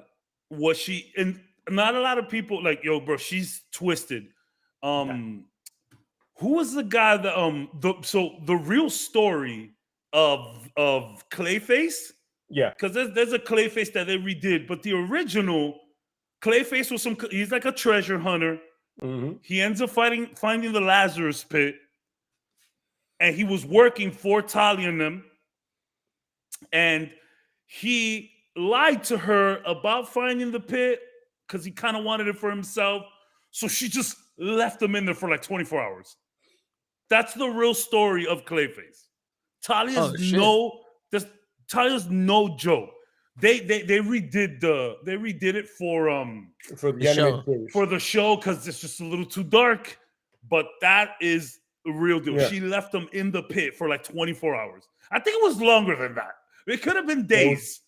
Because the thing is, the pit will reanimate you, and what it did to him was he was in there. He was in there too long. He was in the oven too long. Exactly. Talia's no joke. She's badass. She's a little nuts. She definitely did get Batman. Caught him lacking for sure. Caught him lacking. You can't get. It's hard to get over on Batman, and she got it over on him. There is. You know what I mean? Yeah, twice because he had to take care of the kid now. Wow. You know what I'm saying? He has support. And in due time, he will become a great assassin. Yes. I'm not gonna lie to you. I can't stand him in the comics or when somebody portrays him, but he's a badass kid. He's a badass kid. He is. He's very firm. Mm-hmm. He's sturdy. Yeah. He has an aura to him for being. I get it. You're the child of Batman, but still, it's still a little much. I feel like a lot of times it's not that he's Batman's son. It's just that he's Ra's al Ghul's grandson. Okay, or that. Yeah. No, he's literally on something like that. The mix. My man is being raised. Talia. A lot of ego. Raz. Like, the problem is he didn't get exposed enough to Dick. Yep. He should have been around Nightwing. Like, Nightwing would have been like, yo, let me get a little homeboy, because the trauma you guys are going to give this kid. Mm-hmm. He should have just been more out there with him. There was one of my favorite video games of all time, Far Cry 3. I'll try not to talk too fast, but it's a very similar situation. So these kids get caught. They're like some white kids. They're like in like a fictional South America. They're all bungee jumping and shit and just living, the dream on vacation. They get caught by human traffickers. One of the guys who gets caught breaks out, and his brother gets killed. He has to go and find the rest of his friends. While finding the rest of his friends, he's going through this, fake South American militia, and through all of this, he's like getting like spirits in him and all of this stuff, and like he's becoming like this like primal killer. He's enjoying it. So then he meets some lady who's part of like the leader of some tribe, and she's like putting all this into him. He's becoming like this great warrior, right? So at the end of the game, you find your friend, you find your girlfriend, right? And you have a choice. You can go with the girl who has been feeding you all of this bullshit and making you this great warrior and all of that. You could go with her, and when you go with her, you kill your girlfriend. Or you can choose your friends and, fuck this girl. So I saved right before that cutscene, and I did the right thing. I went with my girl. But for shits and gigs, I said, I saved. Let me go to the other ending. So the other ending, you choose the girl, the crazy witch doctor lady. And he slices his girlfriend's throat. I think he kills the friends, and he goes off with this crazy shaman lady. Then the next scene, she's on top of him. She's like riding him. They're having sex. And he finishes inside her. And as soon as he's done, she takes a knife and stabs him and kills him. Like, yo, I just needed your seed. Game over. Dog. That's one of the sickest endings I've ever seen in my life. So if I would have picked the ending just by myself if I would have gone with that ending and that would have been what would have happened, like me just picking that one, I would have felt bad. But I did pick my girlfriend. But just for shits and gigs, I saw the other ending. That goes to show you that if you ever get a girl that wants to separate you from your friends, it's going to kill you. She's most likely. And like you see it, she's on top of him. They're having sex. Yep. You hear him finish. She goes, "Thank you." Yo, sick. That game is so sick. Little did she know he's shooting blanks, ladies and gentlemen. He got a vasectomy before he found the bitch. I would have definitely waited until my period skipped. I would have definitely waited, But yeah, that was a crazy. I'm not saying that's what Talia did, but there's similarities in there for sure. Word. There's similarities in there for sure. Yeah, but Cassandra Cain, also a badass. Fucking all of them. That family is just not to be fucked with. Yeah. Leave them alone, bro. Leave them alone. Yep. You know what I'm saying? You see a family gathering of them, be on the other side of that. And they fought. I think him and Cassandra have gotten at it too. Like, that's just a wild family. You definitely picked the assassin of all assassins, so for sure. You definitely pick the one. Yo, there's another assassin. I don't know too much about it. I just know when he first met Batman, the KG Beast. KG Beast. That's a little. Yeah. So he was hired to kill 10 congressmen or some shit like that. Makes sense. And Batman tried to stop him. And not only did he kill the 10 congressmen, but he killed hundreds of civilians while he did it. And Batman couldn't stop him from killing these motherfuckers. You got to be some kind of badass assassin that Batman couldn't even stop your ass. Damn. I think Batman got to stop. Batman could be a little nice sometimes. He could have probably stopped it. Just didn't want to kill nobody. Word. Sometimes you got to kill someone. Yeah, just to make sure that they don't come back and keep doing it. Word. Make that second bag of popcorn. That way nobody takes your shit. Yo, yes. You're going to be full, but guess who won't be full? The motherfucker who could have potentially stole your popcorn. Word. So do you put anything interesting in your popcorn besides butter? Hot sauce, chocolate, anything like that? Nah, but I like in the movie theater, I do like to have like some Whoppers or something chocolate to eat with the popcorn. Okay. Yeah, but I had a popcorn maker, and they had those powders and all that shit. Yeah. We this experiment, but it was like I sucked at using that shit because I didn't know if you put it in before it pop. After it popped, I'm like, yo, get this the fuck out of my face. I bought the liquid butter and just poured it all, wasted the whole bottle on the shit and said, fuck it. Now I'm eating butter on corn. Fuck it. Butter on corn kernels. Yeah, fuck it. Some of the corn kernels that don't pop all the way, but they're still soft enough that you could crunch on them. Them shit's kind of fire. I eat those. Yeah. I like those. Not the real tough ones that'll break your tooth. But you know the chocolate chips you would put in cookies? Yes. With the popcorn and get that. Oh yeah. Especially when it's hot and you throw that in there. LeBron. They get a little melt going. Yep. Get a little soft. Yeah. A lot of time when they land on the popcorn itself. I had some the other day. I had some like Halloween Oreo popcorn the other day. Yeah, the cookie. Yeah, the Oreo. Yo, this shit was fire. It was one of those things that are it's too sweet, but not because it's too sweet. It's because I couldn't stop eating that motherfucker. I took the whole bag down. Oh yeah. Yeah, she was good. Yo, there's so I work in a hospital, right? So the doctor sometimes buys popcorn for the staff for Christmas. So sometimes, like they buy a shitload of them. So it comes in like this tube, and it be the popcorn. Yeah, the can. No. It's like a plastic tube. They do have the can also. Where I got it's a story about cheese the can and all that other stuff. Right? Oh, I love those. This motherfucker gave me a tube where it was popcorn with the fucking the chocolate that gets hard when it's cold. Yeah, and pretzels. I had chocolate covered popcorn pretzels. Oh. I was like, yo, delightful. Yeah, I ate that whole tube. They were like, yo, this is for everybody in the mail. I'm like, nope, it's tight. I was like, fight. That shit's for me. In my hands. Word. I hope y'all enjoyed looking at it because this shit is gone. You better give them their own shit.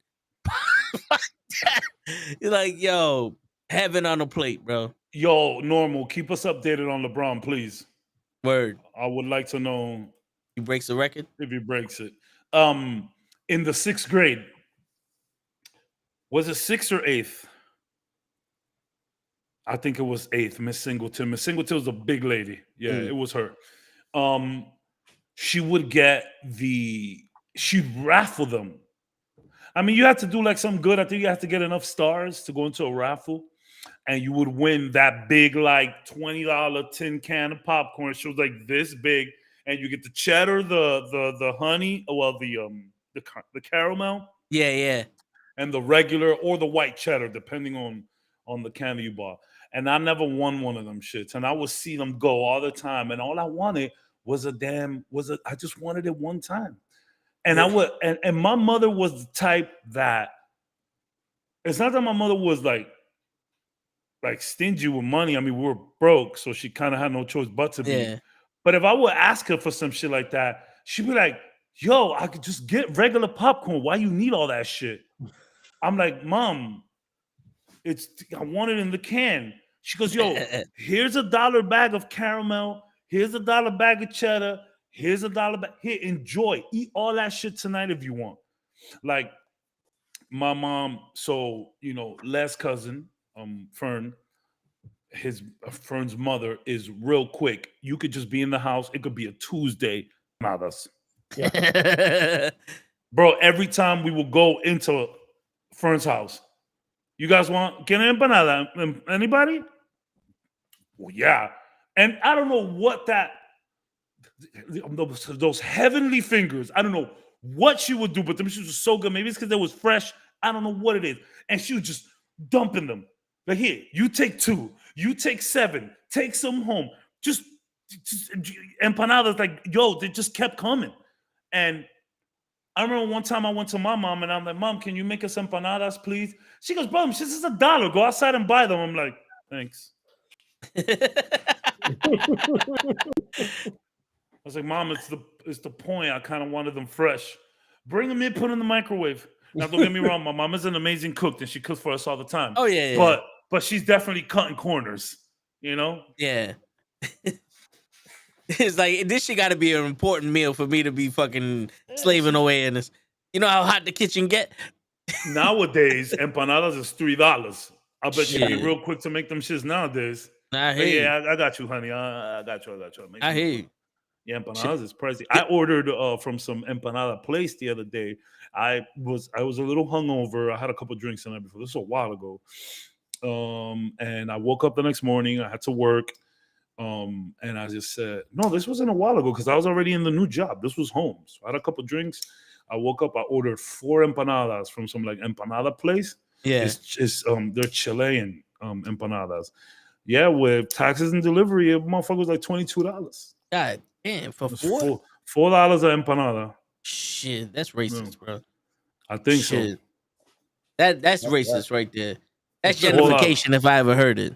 Gentrification. Yo, dude, you want to hear something? Speaking of popcorn, I gotta get this on my. We're gonna fucking. I have a personal vendetta for the fucking skinny pop bitches.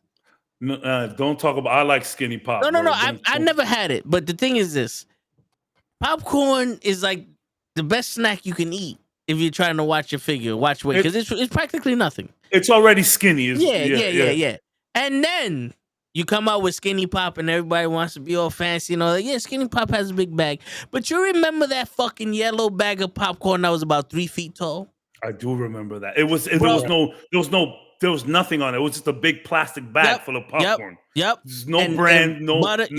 No facts, no nutrition fact. It was just popcorn in a big old bag. Yep. Shit was like taller than us as kids. I remember sitting on the couch with that bag in between my fucking legs, like it was a fucking bean bag, just watching wrestling. You can have that bag for 2-3 weeks eating popcorn. Good.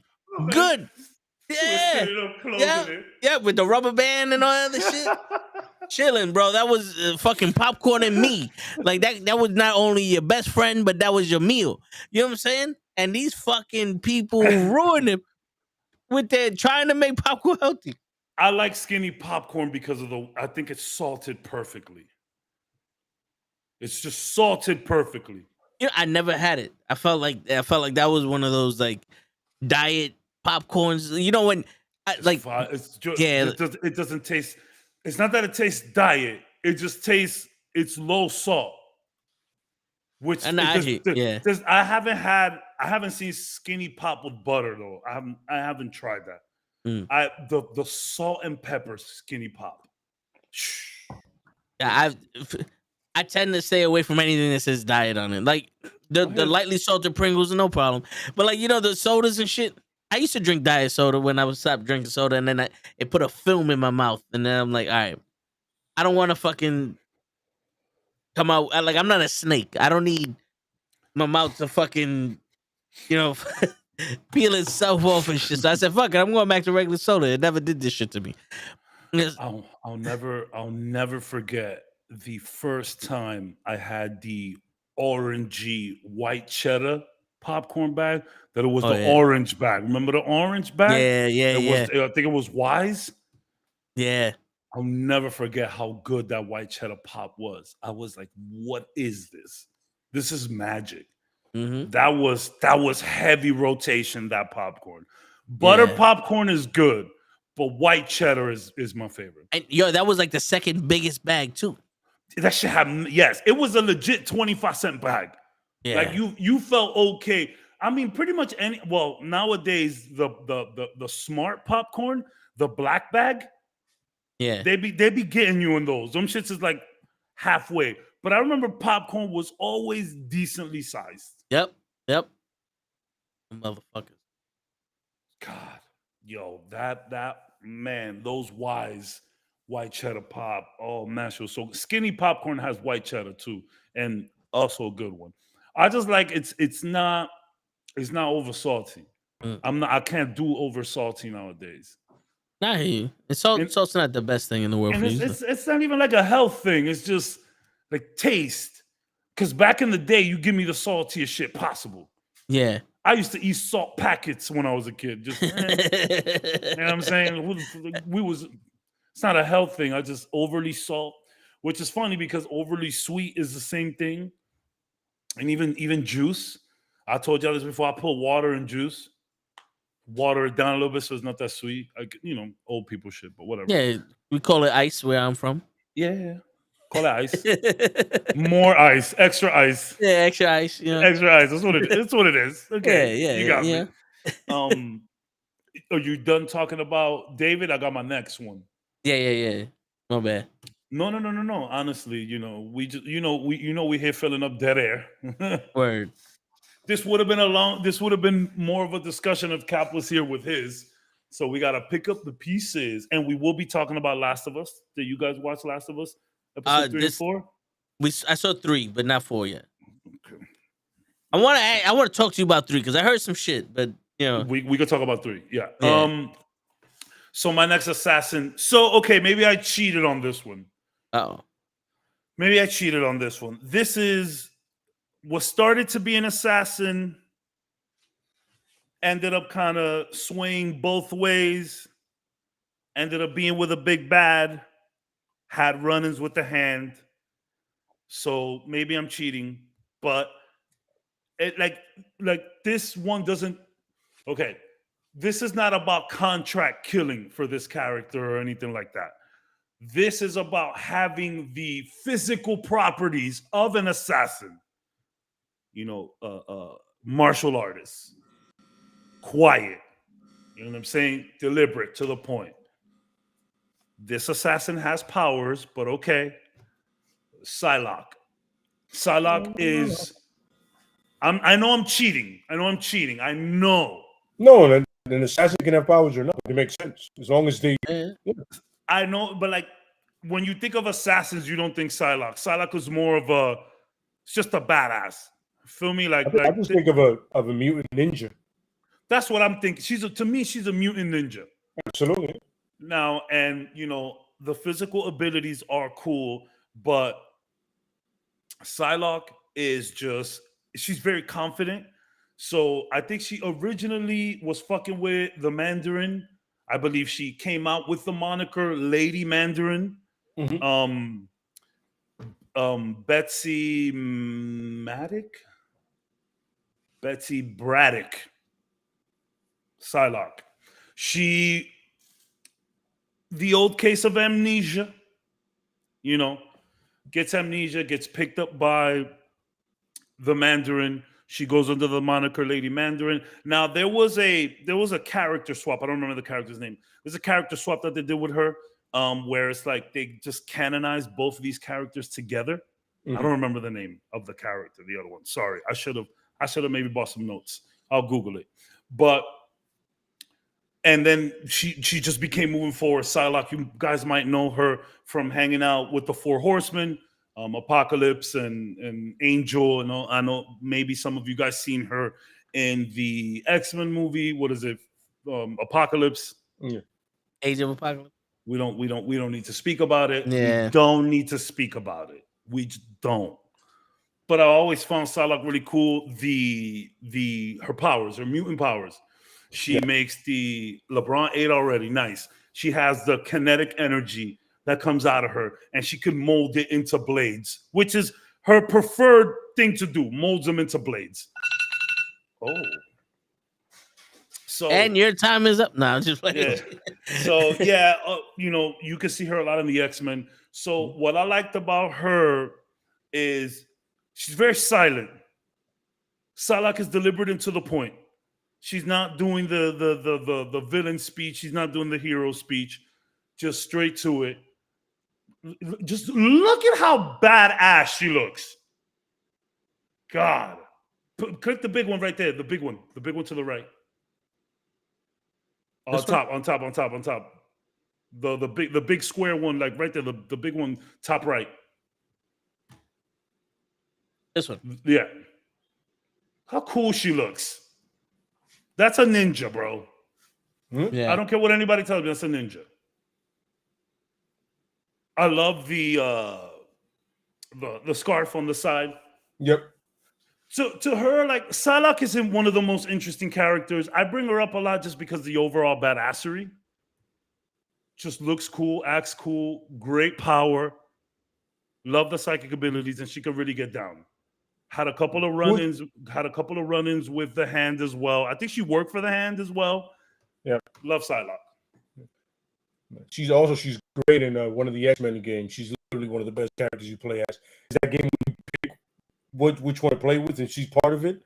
She's amazing. She can fucking jump over fucking mountains. Jesus Christ. She yeah. Damn. I think I first seen her in one of the she was in I think it's Marvel vs. Street Fighter. Not Marvel vs. Capcom. Maybe, I don't know. Which one's the one for the Sega Saturn? Was that Marvel versus I think it was Yeah, Street Fighter. no, yeah. I think that was I think that was Street Fighter because Okay. Marvel vs. Capcom was Dreamcast, no? Marvel versus Street Fighter on the Marvel superhero. Yeah, Marvel versus Street Fighter. Yeah, Psylocke right there. Yeah. And then Yeah, this is what they did for the movie. I mean, it doesn't look bad. It doesn't. It doesn't look bad. And like, look, I'm not here to keep trying Olivia Munn. I like Olivia. I like Olivia a lot, but I know her in G4. She was great. yeah, Oh, G4, yeah. Like, and her acting chops have gotten way better. But that was just, it was just a poorly written role with a new actor. Yeah, that was, I mean, with all due respect, that was a shit show of a movie. It was a shit show of a movie. It's not her fault. I'm sorry, Olivia. Anything I've ever said, I'm sorry, but it was a shit. It was a shit movie. You know, things kind of like not doing well. She was a new actor. Can you imagine being a new actor taking a shitty written role in a shitty movie? There's no angle for success there. Absolutely, nope. Absolutely, there's no angle for success. Not even the dude who played Apocalypse to fucking make that work. And that was Papa Isaac. Yeah, Yeah. that's Papa Isaac. Just like I'm saying. Like Who did great? He did great. It's just he looked weird. Yeah. That whole movie was a mess. And none of that was the fucking origin of Apocalypse. It was the origin of Ivan Ooze. Yeah, that's what it was. An updated Ivan Ooze. Shit. I wouldn't even want to disrespect Ivan Ooze like that. Ivan Ooze is top tier. He was an exceptional villain. He is. Yeah. He made being bad look fun when we was kids. You didn't have that much. Like when we was kids, the bad guy that looks fun. Yeah. We didn't like, or maybe we're too young to think about it that way. Because nowadays you see that all day long. All right, cool. LeBron's back out there. Thank you, Norman. Funny, I was watching the thing breaking down Wesley Snipes in Demolition Man. Mm-hmm. And think about it. That's essentially Nino Brown, just really comic booky. You know, like a little funnier. Very campy. Very campy. Yeah. You're like, I'm not gonna lie to you. He's funny. I kind of fucks with Simon Phoenix. Yeah. I like where he goes. Yeah. But to me, in my opinion, how I watched it and how I perceived it, he was funny, but it still looked very stressful to be him. Yeah. You know, it didn't look fun to be him. Ivan Ooze, and maybe it's because it's a Power Rangers, a kid's movie, but Ivan Ooze just looked fun. My man is hawking out loogies that turn into hawk creatures. Well, crows, I think. How about taking another quack at it? My man said, how about taking another quack at it? Hello. Yep. My man Ivan Ooze that's the real top G. This is the real top G. And he made Rita and Lord Zed bow down to this nigga. So he put him in snow globes. Yeah. He put him in a snow globe. He took over. He had his own Zord. Yeah. Or he took over the Zord. Yeah, it was. Ivan Ooze was a menace. And he did it. Go ahead. No, they had to go to the jungle and become ninjas to fight this motherfucker. Bro, he went the most diabolical plan. He said, I am going to make a putty-like substance, shitting on Rita and them, like putty patrols. No. I'm going to make a putty-like substance that is going to convince all the parents of Angel Grove to dig up my monsters. And honorable Ivan Ooze doesn't do it to the kids. He just wants the adults. Maybe the kids were too weak. Yep. Sure. He wasn't about child labor. Ivan Ooze isn't down with the child labor. Yes, he's not. Yeah, he wasn't down with it. Yeah. I mean, when it came to the Power Rangers, these people are already grown. And they were handing ass left and right. Those is grown people at this point. Yeah, yeah. Power Rangers were jumping people for years. Yeah. So, yeah. Essentially, they're assholes. But anyway, the meme where it's like, let's not forget that these motherfuckers used to cut class to go beat people up. They've been jumping motherfucking for years. Oh my god! Oh my god, bro! You know that is Ivan Ooze for real. Yo, oh my god! Do me a favor. Look up Apocalypse cosplay. Oh yeah. No, just so you could see how wrong Hollywood got it. To be fair, cosplayers, I mean, yes. There's no reason a cosplayer should make a better costume than Hollywood, but I mean, that's a movie. That's just Darth Vader. No, I mean, I would have taken that over what we got. That's really good right there. That's the cartoon right there. This is good. This is a nice take on it. Yeah. That's really good. Oh, this is the one we needed. That's good too. Just get his mouth moving and boom. Mm-hmm. He looks like a Chad. What is he doing over there? And then we get this shit. This actually looks better than the fucking movie. So this is a cosplay on the movie. Yeah, that's a cosplay version of the movie. Jesus Christ. No, but cosplayers are like incredible nowadays, man. That's the real look at. Yeah. Ivan Ooze is free. Ivan Ooze is a monster. Oh my god. If we don't hurry. Oh, that's good. No. That's good. That's good. Oh shit. I'm hoping normal. He'll get it. I mean, we'll see. Word.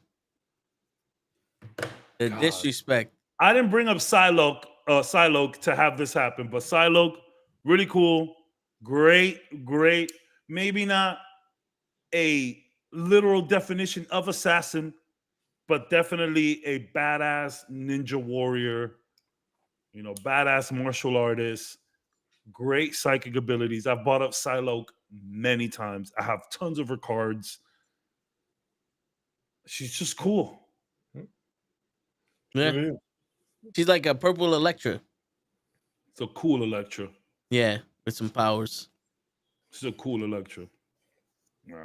So my next one is, if you wanted every Batman to kill in an aggressive manner, you know what I mean? And once again, story is very simple. He was aggressive when he was Robin. Then somebody had it out for him, had him killed in the comics with the hotline. Will never not be funny. Came back and essentially figured out, told Batman straight up, you can't stop crime. You got to control it, bro. You're not getting it. Your Joker isn't afraid of you. Got to put him in the ground. So a lot of people say he's essentially the Raphael of the Bat family, which makes sense. Basically. Yeah. He's the muscle. Yeah. He's the aggressive. He's the bigger guy. Out of all the Robins, he's the biggest Robin. You know what I mean? And the strongest. So it makes perfect sense. Oh, yeah. You know what I mean? You can definitely see it in I just appreciate the fact that take all that Batman teaching, learn from the League of Assassins, see the connection there again, and start murking motherfuckers to get to the point. What is the I always forget the name of the movie. Under the Red Hood. Oh my god, that shit is such a 10. Yeah. That shit is such a 10. The first time when you see him, he drops down a bag talking about those are the heads of all your lieutenants. That took me 2 hours. Imagine what I could do in a whole night. Yeah. So that movie is a 10. Yep. I know I mentioned it a lot, but the interaction with him and Bruce. Absolutely. He said, Bruce, I'm not mad you let me die. I'm mad you ain't kill this motherfucker. Absolutely. I was like, oh shit. It's true, bro. Like, I mean, Bruce warned him. Like, Bruce told him, your son, you could possibly die. Let it go. Mhm. So, like, a lot of people like to give Batman a hard time for the Robins. Only one of them has died. Well, main story, okay? Mhm. Only one of them has died, and Batman tried to stop it. So it's like to have that moment where he tells him, like, yo, I'm not mad at you, bro. You Batman. But why you ain't kill this guy? And then bam, takes him out right there. Mhm. I suggest everybody watch Under the Red Hood. Absolutely. Yeah. It's a great, It's great back and Batman. forth. Batman has always had the best animated movies. 100%. Yeah, absolutely. Mask of the Phantasm, though, is my favorite. 1,000,000%. It's one of the first. I remember being a kid and not being able to understand what Mask of the Phantasm was. I like the cartoon movie based on a TV show was not something that I understood at the time. So like I was like, what is this? Is this more the TV show? Like, I don't know what this is. It was so good. I'm sorry. I know I bring that up a lot. I'm sorry. No, bro. It's true though, because I remember when we watched it in the movie theater. That was the first time we ever watched a cartoon in the movie theater. I didn't watch it in the movies, but I was like, why? This is in the theater. I was so confused. So confused. Yeah, and I was like, yo, this is kind of slow, but I was like, fucking what? In 1993, this shit came out. I was fucking 5, 6 years old. Yeah, I saw that shit I saw that shit way later. I was like 14, 15. Yeah. I mean, I am a little older than you. I think by like 2, 3 years, but still, I saw when I was like 15. I was like I was already like a teen. Yeah. But yeah, man. I mean, I gotta rewatch it. It's been a while since I watched it. Batman just has no luck with women. Poor guy. He's no luck with women, man. God damn. That's all I'm gonna say. Just poor dude, man. Just god damn it. Poor guy. I mean, when you're Batman, I don't think you get. But like, that movie was good because he literally questioned himself. That was the first time I saw him like in a battle. Like damn, son. Like, does this mean anything? Like, what am I doing? Yo, it's good. Watch it now as an adult. It makes more sense. I just watched that shit like a year ago. Yeah. Like, anyways. It's funny. It's on HBO Max. Yeah, go watch they're it. all on there. Everything Batman animated series is in there. Everything Batman is in there. But I've watched the Red Hood and Public Enemy #1 many times. You know what I'm saying? I'm like, I can't get enough of just hearing Jason Todd look at him and goes like that. You're late. Shut up and fight. He goes, you're late. Oh, the fight hasn't begun. Batman drops down. He goes, you're late. Shut up and fight. It's been a while since I watched Under the Red. I gotta watch Under the Red soon. I gotta watch that shit. And it's funny when you have that one scene in Public Enemy where it's like everybody wants that money. Meanwhile, Bruce Wayne is like, I'm rich. I don't need it. I'm good. I can take you out if I want, but I don't need it. I don't need $1 billion. I'll be all right. Yeah. Who cares? Yeah. Another and one for LeBron 14. Ooh, okay. Oh, he's getting it. He's gonna get 14 already. He's getting that tonight. Word. Shit. What? So another one for me is one that I mentioned a lot, but he's one of my favorite fucking villains, and that's Bane. You know, like we know the story. His parents were fucking were freedom fighters in what was it, Colombia, one of the countries there. And they ran, and he's a newborn baby, so they put the baby in jail to serve the sentence for the father. And he grew up in jail where they taught him how to think and how to, develop his body and all that shit. Yep. And he broke out of jail, and he came to Gotham because he had a hit. They hired him to take out Batman, and he fucking let go of everybody in Gotham in the Gotham Asylum. And Arkham Asylum, and he waited for Batman to put like 98% of them back in jail and said, okay, now I'm going to strike. And beat the brakes off of Batman while he was tired. And he's bested Batman multiple times. He broke Batman's back. One of the most iconic comic books of all time. Like, bro, I know there's a lot of comics out there, but even the most basic comic book fan has the image of Bane breaking Batman's back. That was everyone read that. Broke the bat. The man who broke the. I can imagine how much people started to read comic books. Because of that one comic. For sure, 100%.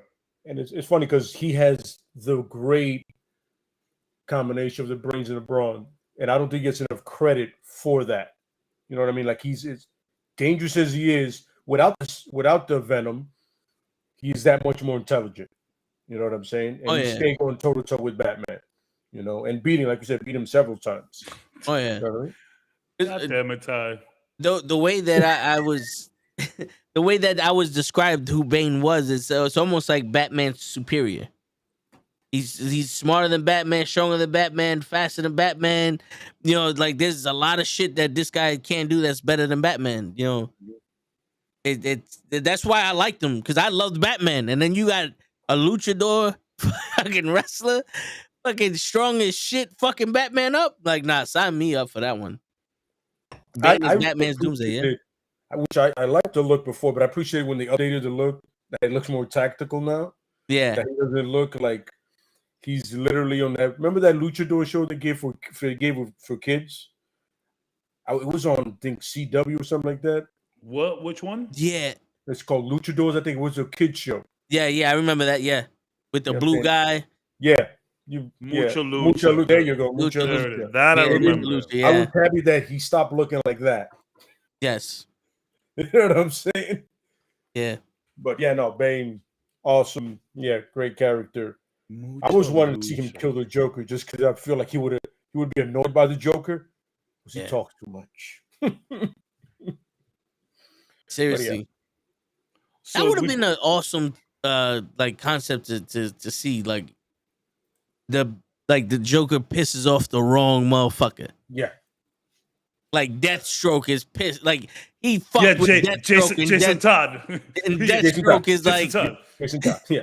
You're essentially the Jason Todd story. Like put a mouthy character like the Joker next to someone calm, cool, collected like Bane. I mean, until he gets upset, of course, and pops a little venom.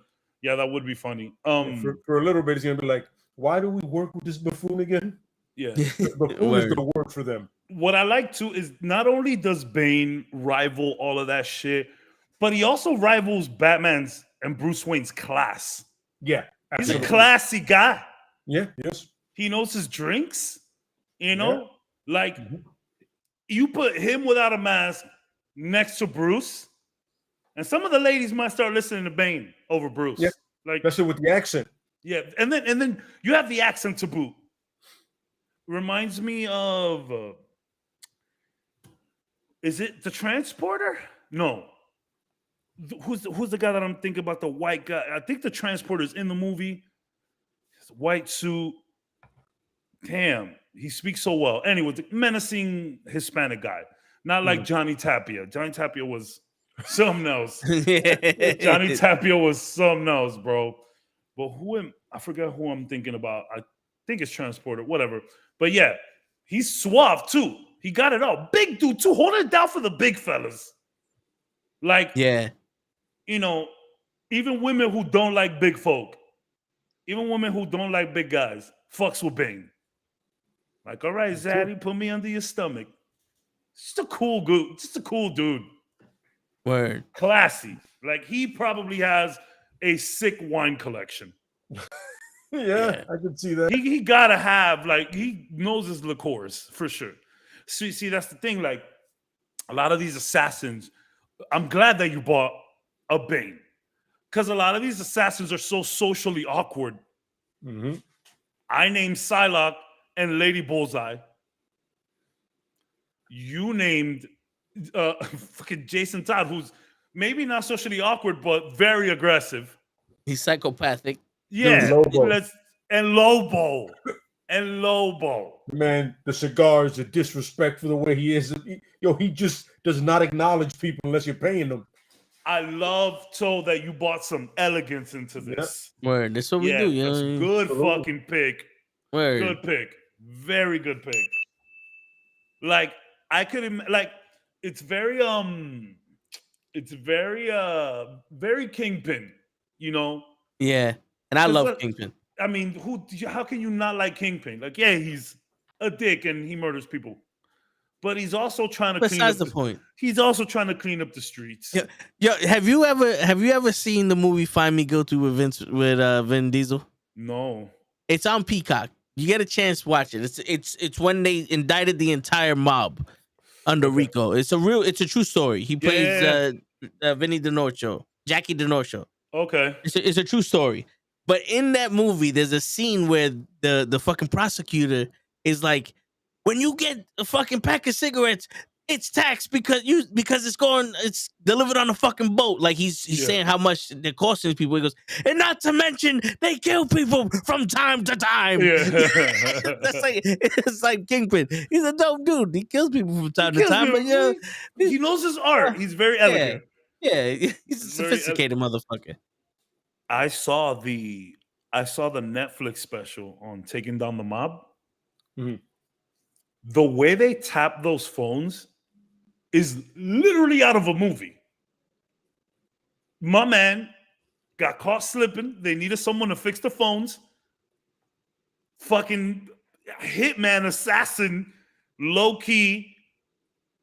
Like they were intercepting they heard that they were scoping out the crib, I think. And they heard that one of the mob bosses' phone was down. They needed to fix the phone. So they got someone to intercept that and go into their house as a phone repair guy and bug the phones. That's legit movie stuff. That's crazy. Like that shit won't fly nowadays. I don't think that could successfully work. Because the phone repair guy would walk in with a Yankee shirt on and be like, yo, this guy, get out of here. And it's like, I guess you won't need to do it. We're tapping cell phones all day long. But how crazy is that? Can you imagine how, I get it. You're a trained professional. This is your job. But you got to be pretty nervous about pulling off a job like that. Yeah. Going into the Lions Den of the Gambinos, you're like, whoa. I'm sorry, that's just kind of cool, bro. That's some real video game shit. My man really went in there and tapped the phones. Raw dog style. Just went in there dolo. That's wild. My man tapping the phones. He's like, yo, these rats fuck just like us people do. Good reference. Yeah. Yeah. So now I have a question for you guys about all of these assassins. We put all of these assassins in a room. Yeah. Lady Bullseye, Psylocke, Lobo. Lobo and Jason Todd is a crazy 18 points. Oh, he got this. Lobo and Jason Todd is such a crazy combo. And then we have David Kane and Bane. Damn, we got some pretty crazy tag teams. Yeah. Damn, I didn't notice how cool the tag teams were. I got the all-lady ninja team. They got the all-psycho revival team. And you got the straight, suave, smooth criminals. Yeah. Damn. We put all of these people in a table together. What kind of conversations are we having? Are we doing how we almost got our guy? Are we doing sharing, origins, how we came to be? What is a round table of these 6 individuals look like? I think it would be Lobo starting with his best hit. Where the main man is killed this and that, you know what I mean? So they're trying to top each other. Most likely. Who got the best hit? I feel like it would start on Lobo's part. Yeah. And then the guys off of pride would do that, and the women would be like, fucking kids, look at them. Child, so look at you. Fucking kids, what are you doing? You know what I think that conversation would be about? The fucking cigar that Lobo's smoking. I think Lobo would light up the cigar and Bane would be like, why'd you smoke such cheap cigars? Yo, you see? Hell yeah. You know? And then they were like, "Oh, this is the main man got the best in the galaxy." No. My country. You don't know we nothing roll about the best cigars. cigars. You see the smoke on that cigar come out white. You don't need to come out white. They need to come out off blue. In my country, we roll Actually, best not far off. cigar. Yeah. Yeah, you know what I'm saying. And the women would be like, "Ooh, that accent." I honestly think Lady Bullseye and Psylocke, I think they should just be super quiet. It's like, why are we here? Yeah. The mercenaries ball, the assassins ball. Why are we here? Mm-hmm. I do like that. You know, the whole like Batman. You know. Well, you know, Lady Bullseye, she's a lawyer as well. She knows the law. Mm-hmm. She's definitely took it to Matt Murdock in that way as well. So, like I said, she knows how to get shit out of you. So, like, I think she'd be fucking with everybody in there. The ladies will definitely. I think the ladies will definitely get the men to just fight each other, and then they walk out with everything. Yes, smart and cool. See, if I was in that meeting, I would sit right next to the ladies and be like, "Don't worry, if shit pops off, I'm gonna protect my drink. No one touches the soda." They look at me like, "What the fuck? Hey, listen, you're an assassin. You don't need me to protect you. Fuck you. You're a new age woman, right? Go half on this bill with me. Give me some. Word, you know? Yeah. Shit. I'm so happy you said Bane. I love that you said Bane. Shout out to the Spanish folk, of course. Word. I have to fucking... Shout out to the big guys, of course. You know, like Deathstroke and Deadpool fuck it. Deadshot also, even though somebody asked about him. I think it was Leon asked about him earlier. The fucking guy that could see you fight and change. Taskmaster. I don't know why. I'm only picturing the movie version, and my brain was like, "That's not who you see." That's not the right version. Yeah. Taskmaster. Yes, like those are easy to come out with because everybody knows them for sure. But with that being said, though, we locked them in a room, and they're all fighting. Who's walking out alive? Besides that, take away Deadpool. Take away Deadpool's ability to heal. It'd probably still be Lobo. Wait, we're talking about the ones that we just all mentioned? The ones we mentioned with Deathstroke, Deadshot, Lobo. Taskmaster. Lobo is damn near like invincible. Yeah, he can go toe to toe with Superman strength wise, and he's in like I get it. All of them are skill, but unless you give Deathstroke that God Killer sword. So Lobo's gonna the best thing for all of them to die. The best thing if it's possible for all of them to die, I wouldn't sleep on Psylocke. Sure. I wouldn't sleep on her because she can make shit happen. Mm-hmm. She can't control people, but she definitely has some stuff to her.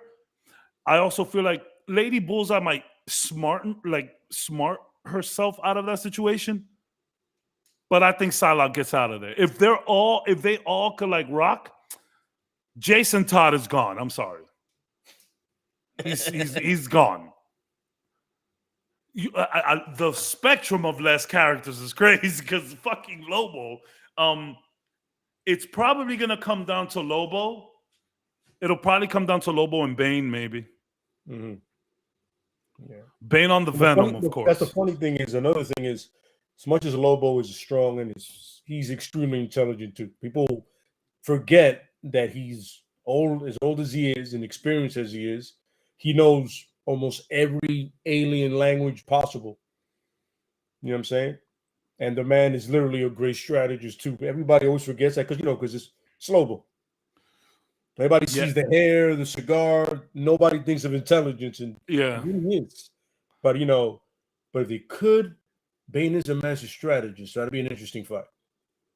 Lady Bullseye she's not special, but You know, she has no powers or anything, but she's also very good with the words. But I don't think she has a chance. Yeah. Psylocke maybe because of her powers, but then you think about powers, and then Lobo is basically indestructible, and then Bane is very smart. I think it's a showdown between Lobo and Bane, and Lobo takes it. Lobo takes the cake. Yeah, I think easy. Yeah. And that's counting Deathstroke and Deadpool and all them in it. Those are the Like, well, I mean, when you're looking at Deathstroke, Deadpool's randomness, yeah, his greatest asset. Wild card always. Wild card, yeah. I'm saying And you literally can't kill him. So it's the only reason Taskmaster can never beat him in a fight, because he's like, yo, I don't get him. I don't understand him. But the thing with Deathstroke is he's able to think 9 times faster than most human beings. So even though you're random, I'm already planning ahead of your randomness. I'm already calculating whatever you choose to do. I'm trying to figure out to get ahead of it. So it's an interesting fight between Deadpool and Deathstroke. That's one where it's like Deathstroke is not going to kill him, but he'll put him out long enough that is a win, that he'll get away. You know what I mean? Yeah. That's the way I see it. It's like that episode. It's like that episode of that Ninja Turtle show where Mikey can fight because he's so random. Yeah. In that alien galaxy or whatever. I remember that, yeah. I'm sorry, I don't think we go one episode without mentioning that goddamn show, bro. Yo, yeah, that's fucking one of the best Ninja Turtle shows I've ever seen. Show's so good, and people just don't give it a chance. Yeah. They're nostalgia locked, which I understand. I get that. Like I try to tell people all the time, they're like, "Yeah, no, I'm good. I like the old one." You don't like the old one as much as you think you do. Yeah, because they showed the old one where they're not allowed to hit nobody. It's like, yo, we as kids had to put up with a lot of lame shit. Yo, bro, son, go back to shit you liked in childhood. Yeah. A lot of it sucks. Yo, dude, a lot of it is trash. Yeah, all of the fucking G.I. Joe cartoons are just lasers being shot at people. No one got hit. Fucking Spider-Man was just picking people up. Spider-Man was just picking people up and throwing them. And kicking. And the fucking Ninja Turtles was just flipping the stick. And then Chucks and it's like, did they fight? Like, these are supposed to be ninjas. The Nickelodeon Teenage Mutant Ninja Turtle show. Yeah, the CG one. Yeah, people sleep on that show so much. Oh, yeah. Yo, I don't recommend stuff. I recommend that show. Yeah. Yo, have you guys? I haven't read the comic, but have you guys read The Last Ronin? The Ronin? Yeah. No, I haven't read the Ronin yet. I got issue 1 described to me. I was watching a YouTube video. Dude, if you like that episode with Michelangelo, you would like The Last Ronin. Yeah, I'm pretty sure I would. It's just so much. It was a massive surprise as you're reading it. You find out which turtle it is. You go, well, fuck me. So much games, so much shit to read. The last comics that I read was the one that Led put me on to not that he put me on to, but told me where I could find it. The Hawkeye. Yes, the one pretty much took for the show. The one they took for the show, yeah. That's the last one I read. Yeah. Once again, just because the art is so sick. Yeah, it's a good. That's a good run. That's another low-key assassin right there. Low-key. Absolutely. Low-key. Absolutely. Well, when he first started, he definitely was. I mean, if you want to talk about the Ronin. Absolutely. There you go. I think we've spoken about the Ronin. I mean, both of my characters we spoke about before, but like the Ronin, we spoke about that in ad nauseum. Like, like we spoke a lot. Yeah. Yeah, definitely. Another thing it's a mantle. Blade was Ronin at one time. Yeah. And so was there was the chick who there was a bunch of different Ronins.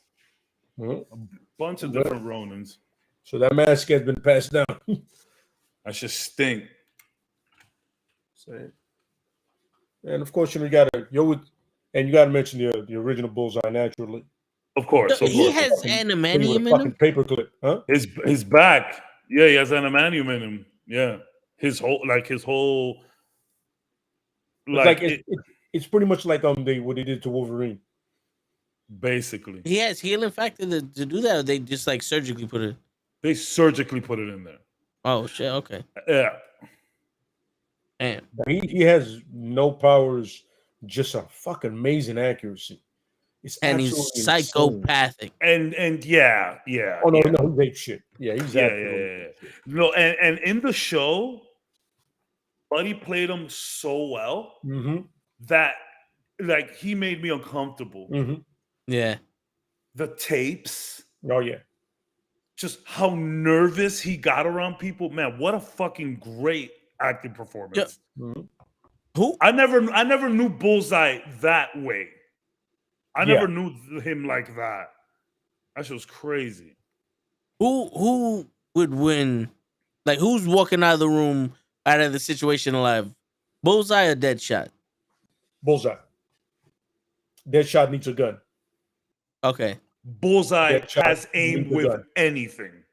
My man, if he gets the point of a pencil, it's going through your brain or your eye. It's going in your eye. And then on top of it, I'm gonna say Floyd Long can't fight, but not like Bullseye's going toe to toe with Daredevil. Yeah.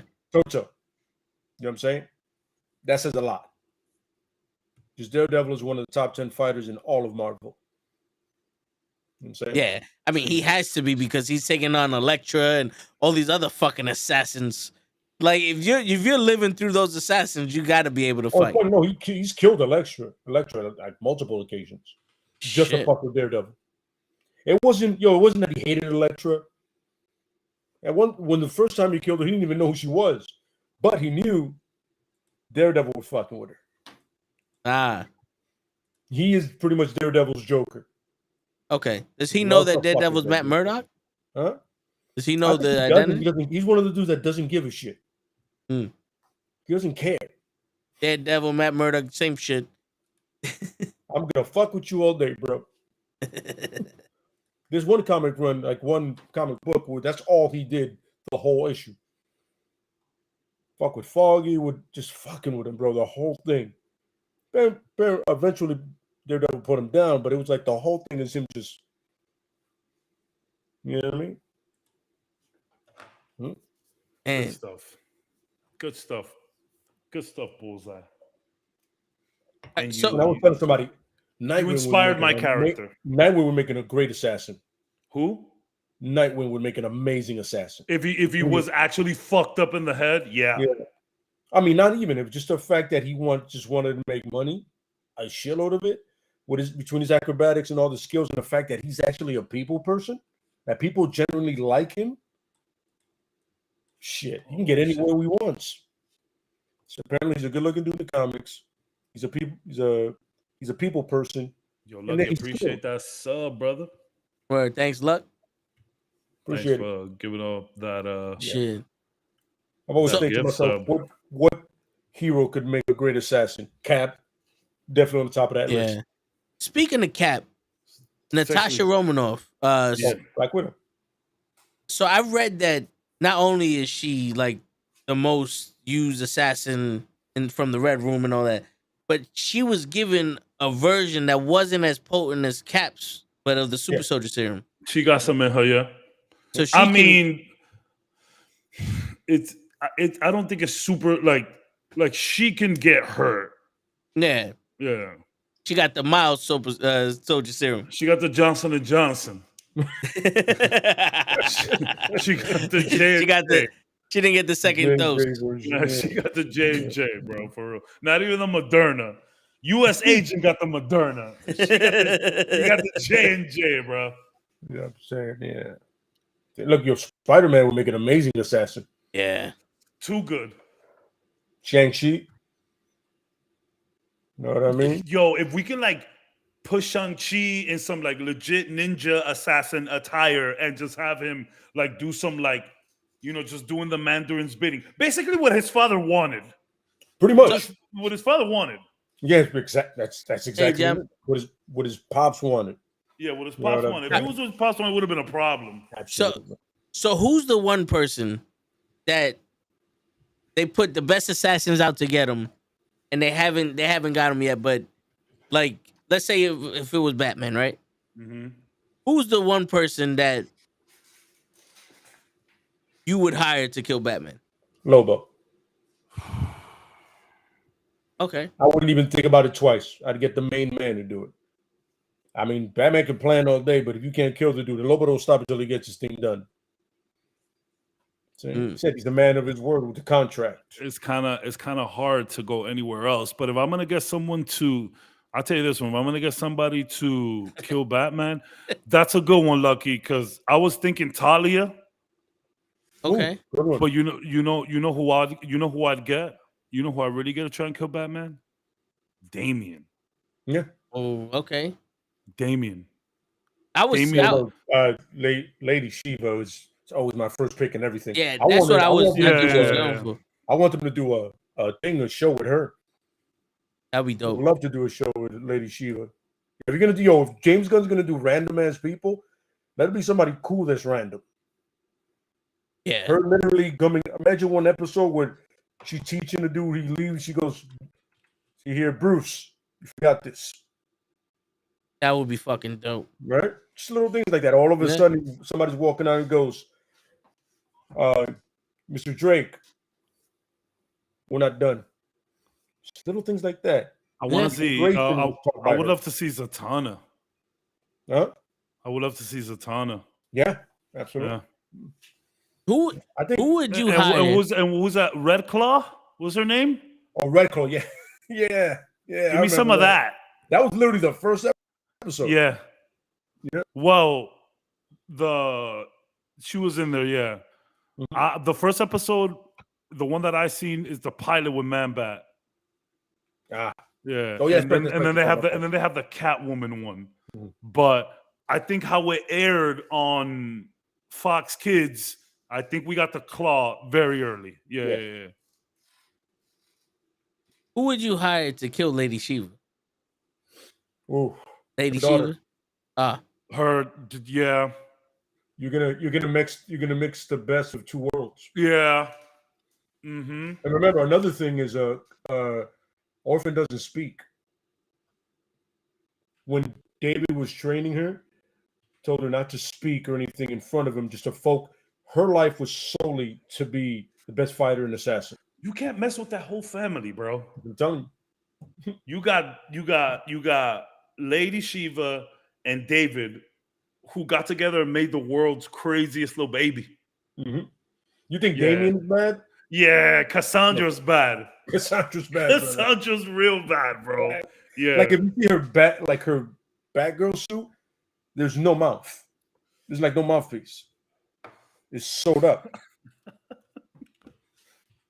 Let me see a picture. I need to see a picture of that. Let me see. Yeah. How do you spell it? I need to see. She's a. That shit is crazy. Yeah, her suit is sick. It looks like a Bane mask mixed with like a Batman mask. It kind of looks like, give me that Scarecrow vibe. You see? Yeah, that shit is menacing, kid. Yeah, bro. It's very Black Pantherish. Yes. Yeah. Look, yes. Almost teetering on Batman Beyond. Bull. Yeah. Long pointy ears. Mm-hmm. For sure. Yep. Yeah, that girl's a problem. You don't want no smoke with that. No. You don't. No smoke. That family, you leave alone, bro. You hope they're friends of yours. At least one of them. Right. Oh, another great thing. It's considered an amazing honor if she chooses to train you, Lady Shiva. So think about it. You come to her, she has to say yes. Otherwise, you can fuck off. She'll tell you, no, you're not worthy. You can leave now. Yo, Coffee's stupid. Yo, he called you cabinet man. his arch enemy. I don't. What's wrong with the cabinets, Coffee? One day you're gonna have to give me like a 5-minute on why. I think he only has 2 in his house. Yeah, he's there's too many cabinets. So he's mad at this. He's hating on the space. Yeah, I think he's just mad that it's so many. You could put everything in there. Yeah. He put his oven in there once. It's funny. That's a good question. I was thinking about that. I would love to see the gray suit, not necessarily the blue costume. The gray. We talking animated series like the navy blue and gray. Like we talking about Batman? Oh, you talking about the Super Friends one? Yeah, the Super Friends one. I would never want to see that. Like you talking about like which one exactly, Ty? Because there's a few iterations. The real I believe is Arkham Knight. The game, they have the animated series costume in there, and it looks fucking great. That's probably my favorite. The blue ones. I never look at the blue one right there. Look at the blue and gray right there. That one, yeah. I never want to see that one. Yeah. Like don't get me wrong, still Jack, but he pops up, I'm gonna start laughing like, no, not you. Where's the real Batman? So that's the one you talking about. Yeah, no, not that one. You know, not for nothing though. Think about this. Imagine Batman year, whatever, and somebody tells him like, "Yo, you are too scary out there. You're scaring the kids and all that. Line up a little bit." And he tries that suit, and it's one of those. No, bro. Like you went too literal. Get yourself like a fucking kid or something, or a psych. You know what I'm saying? Then that's where Robin comes in, or just fuck it. He does that shit on purpose. You know what I'm saying? Like somebody makes fun of him. He's like, "Oh, okay. Oh, you think just it's the suit? You think all I am is the suit? All right. You afraid of this one? Nah, well, you should be." And he breaks every bone in his fucking body. This is to prove a point. That's Batman. So to Lucky is Patterson's. Gunn loves Patterson. He loves Patterson though, bro. Yeah, but that whole Batman versus. It's not part of the new DCU. Word. Elsewhere, I'm right now. I'm dying at a chance for them to do elsewhere stuff. Yeah, hashtag not my Batman. Fun shit to do, man. I can't. You know what I'm saying? You can do so much. I don't know about the Joker being a musical or two, but whatever. I don't want to talk about that. Everybody's like, "Oh, Lady Gaga." Like, I'm not excited. I don't need her near a franchise. She is an amazing talent. I'll give you that. Lady Gaga, people think she's a weirdo, but Lady Gaga can sing her ass off. Like, yes. Oh yeah. But a musical, like, no, I don't mean you as my Harley Quinn. No. That's why you're not my Harley. It's like a Vetus Sabonis. That's your Vetus, not my Vetus. Not if you're gonna sing. If you're just gonna be Harley, like she's a great actor. I mean, what's the movie that she did? She's a good actor. What's the movie she did? It is a singing movie with Rocket Raccoon. A Walk to Remember. No, that's not what it is. A Star Is Born or something like that. Some shit like that. Like she was in it. She was great in that movie. She was great, but like a musical like no, bro, no. I mean, listen. I'm gonna sit back. I was proven wrong. A Star Is Born, yeah. So I was proven wrong by Daniel Craig and Heath Ledger, right? Mm-hmm. I was proven wrong by two guys that I didn't think could cut it, and they killed it. So I'll see. But what's his face? No, from the Suicide Squad. His Joker, Jared Leto. Nah, I don't like it. Oh no! See, here's the difference. That's why I didn't mention him. Yeah. You notice how I didn't say him? Yeah. No, my whole can't do no comic book movies. Nope. My whole thing is that like I don't care how well acted the movie would be. I'm not interested in a musical because a musical there still is some acting involved. Like they're not singing the whole time, but like I'm not into it. I'm not into it. I don't need a musical. That's a really good point, Lucky. That's a very good point. I could have like a Riddler who's just like fucking like the riddles haven't been working for a while and he's over it. Like they're not getting like it's not working and he's over it. Yeah. I would have preferred Lucky. I would have preferred to see that than what we got in the Batman. Just not a big to this day, right there at the end, I'm like, what happened? The Joker that Lucky's talking about kind of reminds me of the Joker a little bit in Gotham, the Yes. show. Yeah. Which I get it, people. I get it. That show went off the deep end. Oh yeah. If it was rails, it went completely. But the first 2 seasons were solid. They were solid. I refuse to watch a TV show about Batman that doesn't have Batman in it or Green Arrow, because Green Arrow was a Batman show. It's the closest we're gonna get to Batman. That was I see what you're saying. Yeah. Well, I remember the first time I knew he was Batman when I saw the Royal Flush Gang. Yeah. In that show, I was like, but that's a Batman villain. Yep. What the hell are you doing here? I mean, technically, Batman is in the show. It's just, he's a young Batman. I mean, nah, I can't, because the funny thing they tell argument has always been it's about Gordon anyway. Yeah. The argument has always been, did Batman become because of the bad guys, or did the bad guys come because of Batman? Like, the Joker came after Batman debuted. And now the Joker's a fucking 8-9-year-old older person than Batman that's been running shit. It's like, what? Yo, they had like 8 different Jokers, bro. Nah, I hear you, bro. And it's funny because then when you think about the Joker in the animated series, my man just pulls up. Yeah. It's just it's the funniest episode when they introduced the Joker in that show. I just saw it like a week. I've been watching all of that Batman animated series shit on HBO Max, and he just pulls up. Mm-hmm. It's established. They know who he is. It's just Joker. He's in the Buddy. He hits like Buddy. Like he cuts off the guy. Yep. And then the guy tries to cut him back off. Joker's like, what? And that's it. We get the Joker. It's so funny. Yeah. It's so good.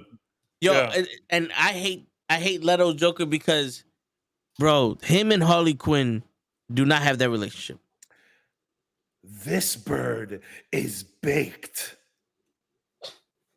Yo, that when he hit the helicopter with the rocket. Yeah. Yo, he abused the shit out of Harley Quinn. Not once did he hit, like in the cartoon, he beat the shit out of Harley Quinn. He was backhanding her, bro. Yeah. Like, he's like, did you feed the hyenas? Bow, and then kicked her out on the street. You remember that episode where he thought she killed Batman? Yeah. And he lost his shit? Yeah. I was like, wait, hold up, bro. You've been trying to do this show, and your lady took care of it, and now you tight? Yep. Because that's where that shit we spoke about before is. They got to be me or nobody else. Yep. You know what I'm saying? I'm telling you, they're friends. Oh yeah, They're friends. If I had the money, I would put down just for the texting. Yeah. Oh man, I would. So like that. Is he still texting you? I'm not answering him. But he's still texting you. Say bro, that's a good idea. I know we make a lot of funny ideas here, but together, I think that's our best one. Yo, we need to figure out a way to put that on paper and send it to James Gunn. Elseworld shit. Yeah. Because James Gunn loves that different kind of down shit. For that shit. Yeah. Especially when we talk about some shit like Jason Todd just showing up on some. You guys got food? I'm really hungry.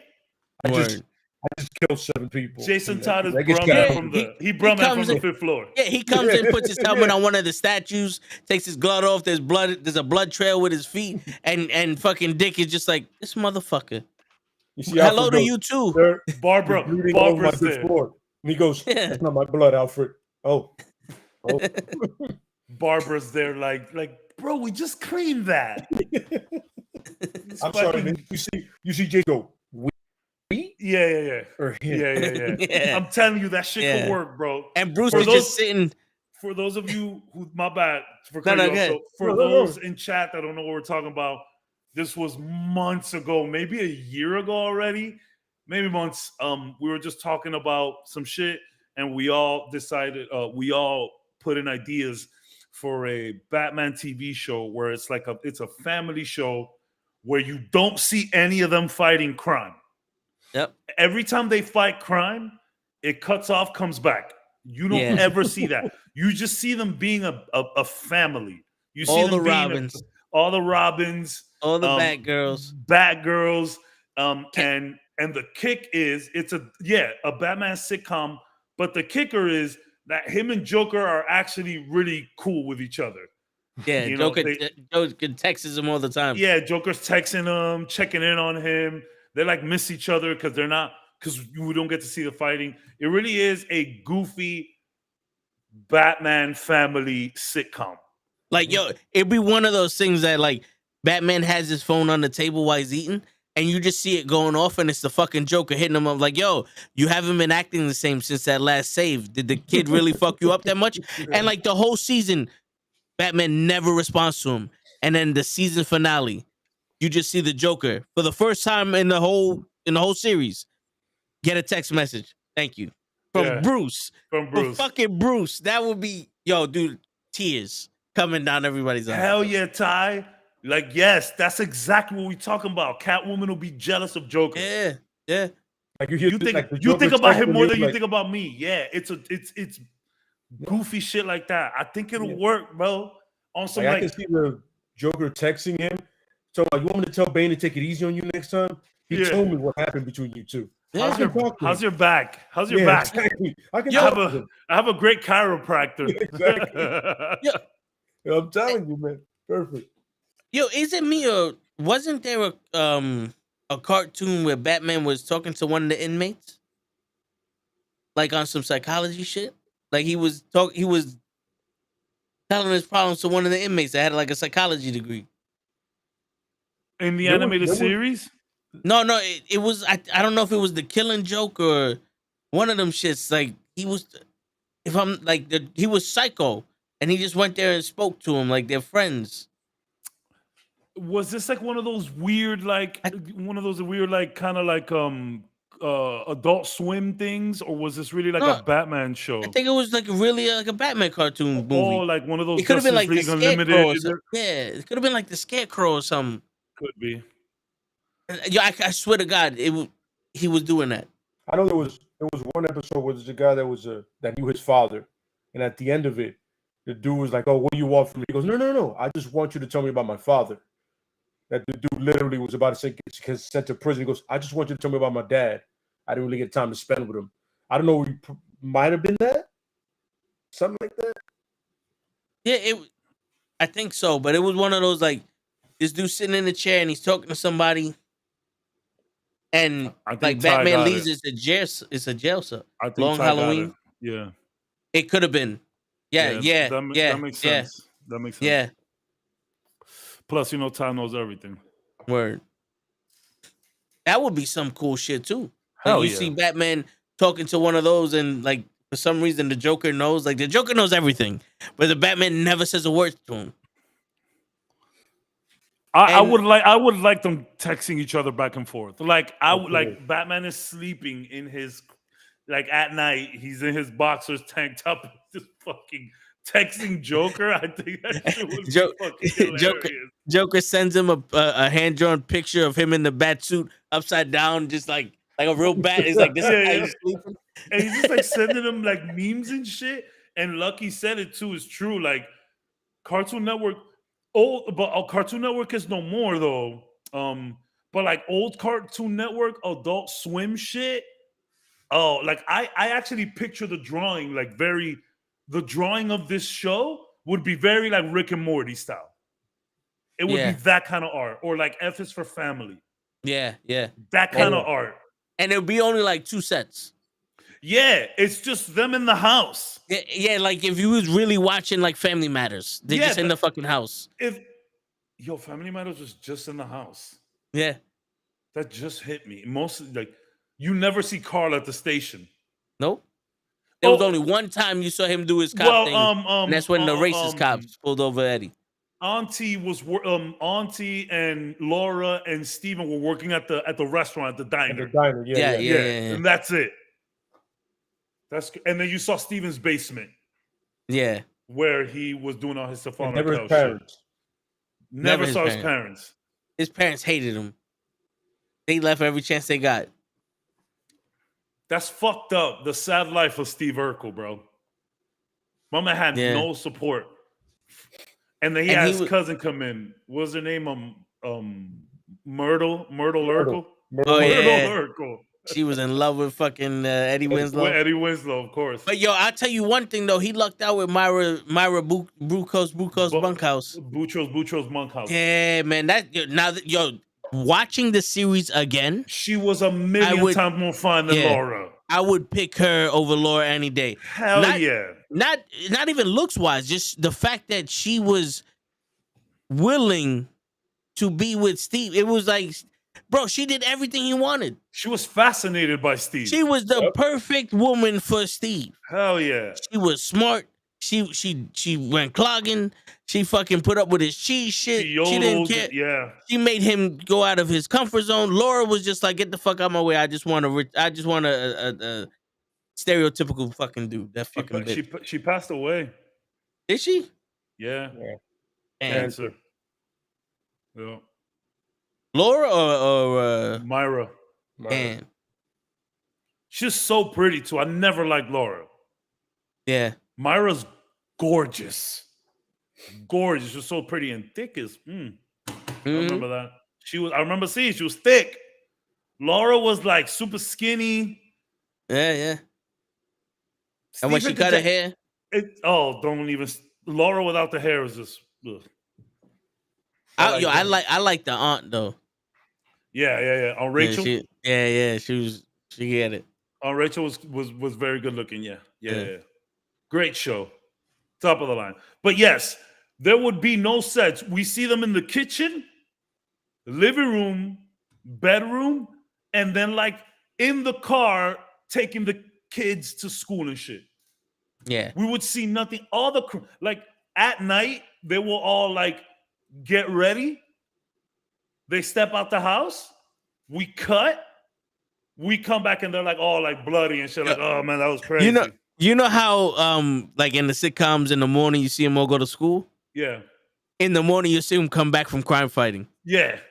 All fucked up. I just want to see. It's like Alfred makes like a huge spread, and then the kids just come through. Sorry, Alfred can only grab this. And just eat like a strawberry, keeps it moving. I want to see them about to leave, and you see Dick go answer it, and then when coming back, you see Damien, father, please answer. Yeah, like the whole joke. The whole joke is that Bruce doesn't want to answer the text. Yep. But he answers it eventually. Like every episode, he'll answer it. Yeah.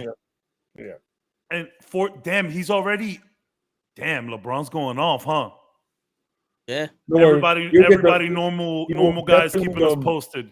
He will definitely get the record, but they will lose. Most likely. Yeah. It was a good idea, wasn't it, LeBron? Most likely. Yeah. But you get the record, without a doubt. I mean, it would be dope if we could get like the Teen Titans or like one of them in school. Like you get very rarely you see like Damien in school and he's just talking shit to like Aqualad or some shit. Yeah. Beast Boy or Raven. Oh, yeah. He's like, listen, my dad does not understand the concept of just answering the text. All you hear is cling, cling, cling, and he never answers him. Are you sure? I'm there all day, buddy. Damn, man, he just popped a 3. LeBron's on one, huh? Word. He on one. What's the score?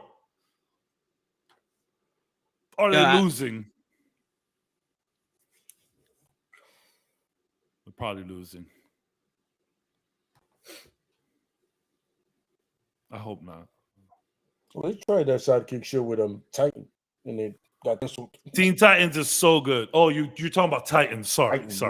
Yeah. They're losing 84 to 75. That show never hit for me like Young Justice or other stuff. It never. Teen Titans? No, Titans. Titans. Okay. On HBO. I enjoyed the hell out of it. I don't know, for some reason that show didn't hit the way I felt it should have. So they had the new series on HBO. I think 4 episodes went by and they stopped. That's what I'm saying. Yeah, it was so boring. But his thing is, it didn't hit. It should have hit. Yeah. It was a darker tone, but another 3 for LeBron. Holy shit!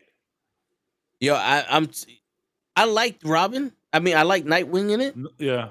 And then it was just like you're struggling to be Nightwing, and then now you're Nightwing, and now you got worse. Everybody says that he carried the show big time. Yeah, he did. He did. But they were like, well, what I read is that Nightwing carried the show, but there's not much to carry. No, there isn't. Yeah. Yeah, that's how they said it. I completely agree.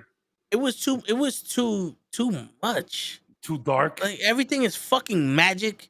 Like, come on. You have Raven who does magic, and then she's the main character. They gotta fight the fucking devil. At what point does fucking Constantine or anybody with powers gonna help this little girl out? This little girl can't control shit. She just killed like 8 people. You got a girl made out of fire. Yeah, you got a girl made out of fucking fire chasing her down, and no one gives a shit. Trigon, and yeah, Constantine has nothing to do with this. Yeah, we don't see Constantine enough. That's for damn sure. We do not see him enough. They killed Batman. Like in his dream, he killed Batman, and I'm like, all right, you're fucked up. First of all, the Batman that they had didn't look physically able to do shit. Yeah, we want to do some Games of Thrones. I remember that. Yep. I looked at him and I'm like, you're my man. No. Robert Targaryen Wayne. First of all, you're 197. Your word. Your bones my bones are aching for your bones right now. Because no, it's not happening. I saw him and I was like, Blue Chew Batman. I was like, what the fuck is Alfred doing out here? And why are they calling him Bruce? Exactly. That's what I was like, yo, why does Bruce Wayne have blonde hair? It was just weird, man. Yeah. Like you got cast a lot of people, right? And other people, you're just like, no. Yeah. I liked what they did with their Red Hood shit, but they only the Red Hood. I didn't like him as Robin. Accurate with the bag, like I said before, with that scene. Yeah. They did that almost shot for shot, the way they the way they did in the comics and in the Red Hood. But I didn't like him as Robin. Like I hated him as Robin. But when he turned Red Hood, I was like, okay, he's a little bit more. He looked like a douchebag. Like he looked like a cunt when you see his face. You're like, oh yeah, I don't. And everyone knows the first rule: don't be a cunt. Absolutely. Could be a dick. Not don't a be a cunt. Yeah. Oh, be Dick Grayson. Don't be a dick. Yeah. Be cool. Well, that kind of happens a lot, Ty. Oh no, yeah. Happens to the best of us. The only people that say dead are Uncle Ben and no, Bucky's alive again. I'm sorry. Which I'm glad that you brought that up because I know too. We got like 15 minutes. I know you want to talk about The Last of Us episode 3. Now, for anyone who hasn't watched The Last of Us, Toe hasn't watched episode 4. I've watched episode 4, so I won't talk about episode 4. But anybody who's trying to catch up on Last of Us, spoilers are coming. Yeah. Speaking have of, you seen Last of Us, Slay? My bad for cutting you. Okay. No. I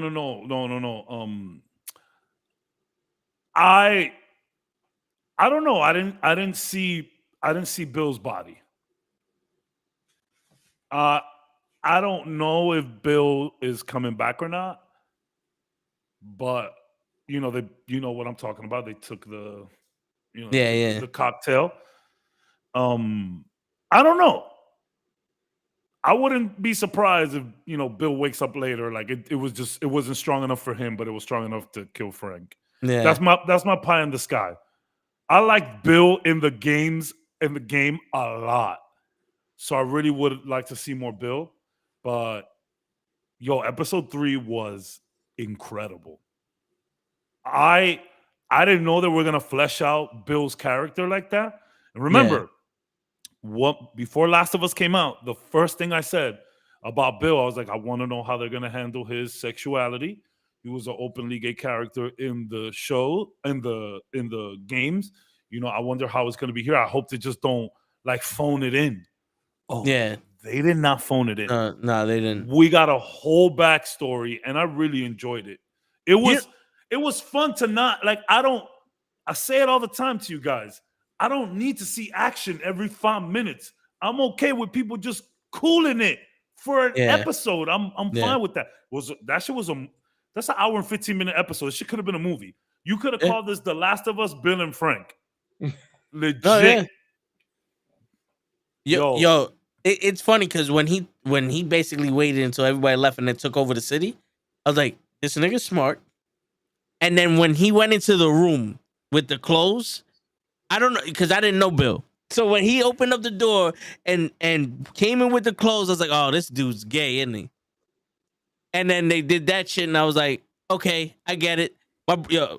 Cap didn't know either the video game, so he was like, what the fuck is he? I'd have shot him. I don't tell you to leave and then you want to play my fucking piano. I'd have shot him right then and there. Because, you know, Cap is one of those, like, get the fuck out. Like, you know what I'm saying? There's no negotiations with him. But then when he found out that this was the actual story, he's like, okay, I get it. So in the game, they mention Frank, but as a partner. But, like, you don't, for real, Ty, legit tears. Legit, like it was bro, when they were eating the strawberries, yeah, bro, that part was sick. Like in the midst of all of this, to be able to grow a fucking strawberry and eat it, that moment was crazy. But in the game, they like, so it's, you could totally miss Bill being gay in the game. You could totally miss that. There is big clues though, but he does mention that he had a partner once. But when he says partner, you think like Joel and Ellie are partners, you know? Yeah. Until later on. But anyways, you think like a partner, not like a partner that you're with, like together. Yeah, like a partner, not a partner. Exactly. So when he says he's like Bill, I believe in like Last of Us 1, he says something along the lines of like, yeah, I used to have a partner, it didn't go well, something like that. But we never had a story fleshed out. So at the end of the episode, it's a big deviation. So the episode itself is not a deviation because they're fleshing out a story that they felt they didn't have time to flesh out in the game, which makes sense. By the time we meet Bill, shit has hit the fan. I don't think we could have gone into a whole Bill backstory. I don't think so. And Neil Druckmann, the guy who directed the game, he's working with these guys side by side making this show. He said like, yo, the show's given us opportunities to work on a lot of shit that that we couldn't do in the game. And this was one of them. Yeah, in the game, you got the hint. You could find a magazine. And then later on, Ellie sees it there's a magazine in the car too. So, and that's how you would know. But I was very happy with the episode, bro. That shit was dope. Great actor. I forget his name, dude that does Bill. It was good. I love to see how Tess and Joel were involved too. Yo, that was a sad episode, bro. I can't believe a lot of people are, and they go from it. There you go. A lot of people are mad because in the game, Bill doesn't kill himself. In fact, you meet Bill at a very fucked up time. Like, you know, he had already lost Frank or his partner, as he says. It was a couple years later. So, like, Bill is like, he's like psychotic in the game. But there's a really fun part when Bill shows up. So I could see why people are mad. But I was okay with this change. And I wouldn't be surprised if Bill comes back. Like the shit didn't work on him. It worked on Frank because Frank was already dying. Yeah. But Bill is just fucking resilient and tough as an ox. And he just wakes up like 2 days later, like I'm good. I don't know. The Last of Us doesn't seem like that type of show to do that, but I would like it. How you liking the show so far, Toe? You know what's crazy? I dig the story, but just the little bit of suspense that a zombie could come, because I hate horror movies. I hate being scared. And this shit really makes you feel like you're gonna get scared. You're like, they're not fucking around. A zombie, you're gonna get scared when shit happens. You know what I'm saying? Yeah, Ty, you're right, Ty. You're right. But I don't know. I need to see a body. Yeah. Nah. When they were shooting at the people trying to invade that little town, when Bill was shooting and he got shot, and then it went like what 3 years later, and he's still alive. Me and Cap were like, "Oh shit, he made it." We thought he was done for. But then you see what happened to Frank. Yeah, which is I'm guessing it looked like Parkinson's. I think maybe I don't know because he was like, if you notice the painting, yeah, it was like squiggly. I don't know what was the condition, and I don't mean to offend anybody out there. I'm sorry, but like I don't know what maybe cancer. I'm not sure what it was, but you can see that Frank is fucked up by that time. And yo, Toe. So okay. ALS. Okay. Good shit, Ty. Good shit. Always know everything. Right. I'm glad that you said that about how suspenseful this show is, because I'm scared watching it the whole time too. And I'm thinking to myself that it's like, okay, maybe it's because I know what's about to happen. You don't know what's about to happen, and you still feeling that. Yeah. That's good fucking writing. That's what that is. Yeah. That's good directing. That's what that is. Because I'd be so nervous to watch this show. I'd be like, yo, I like to have my window open, get some air in here, but I do live next to a train. So sometimes I have my headphones on so I can have the window open and still hear everything well. I can't do that with The Last of Us. I'm hearing shit in the back. I don't know if it's here. I don't know. Yeah. You hear that clicker click, bro. You're like, no. After like on the second episode, 15 minutes in, I said, nah, I can't. It's so intense. Talk to me about Ellie killing that clicker. Ellie's up. Ellie's kind of nuts. Yeah. Ellie was born into this shit, bro. She doesn't know any other life. I was, and that scene right there, because I knew there was going to be something down there. Now, you don't see it like that in the game. They do go into a store. She does pass by a video game machine. I love that they called back to Mortal Kombat 2 in the game. It's a completely made up game. I love that they shouted out Melina. It was great. But there is no going downstairs as she does. None of that. So down there, like I knew something was gonna happen. Now, that's kind of crazy how she like opened them. She like said, I want to see what's up with you guys. She opened them, kid. That's weird. You know, Ellie's fucked. Ellie's fucked in the head. And it's crazy because the other woman told her, like, you may be immune to their disease, but you're not immune to being ripped apart. Yeah. A clicker would tear your ass apart. And she just like pulled up on him.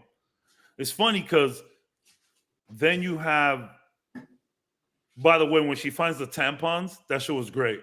Yeah. See the guy, you thought this was rated? No. She said, fuck yeah.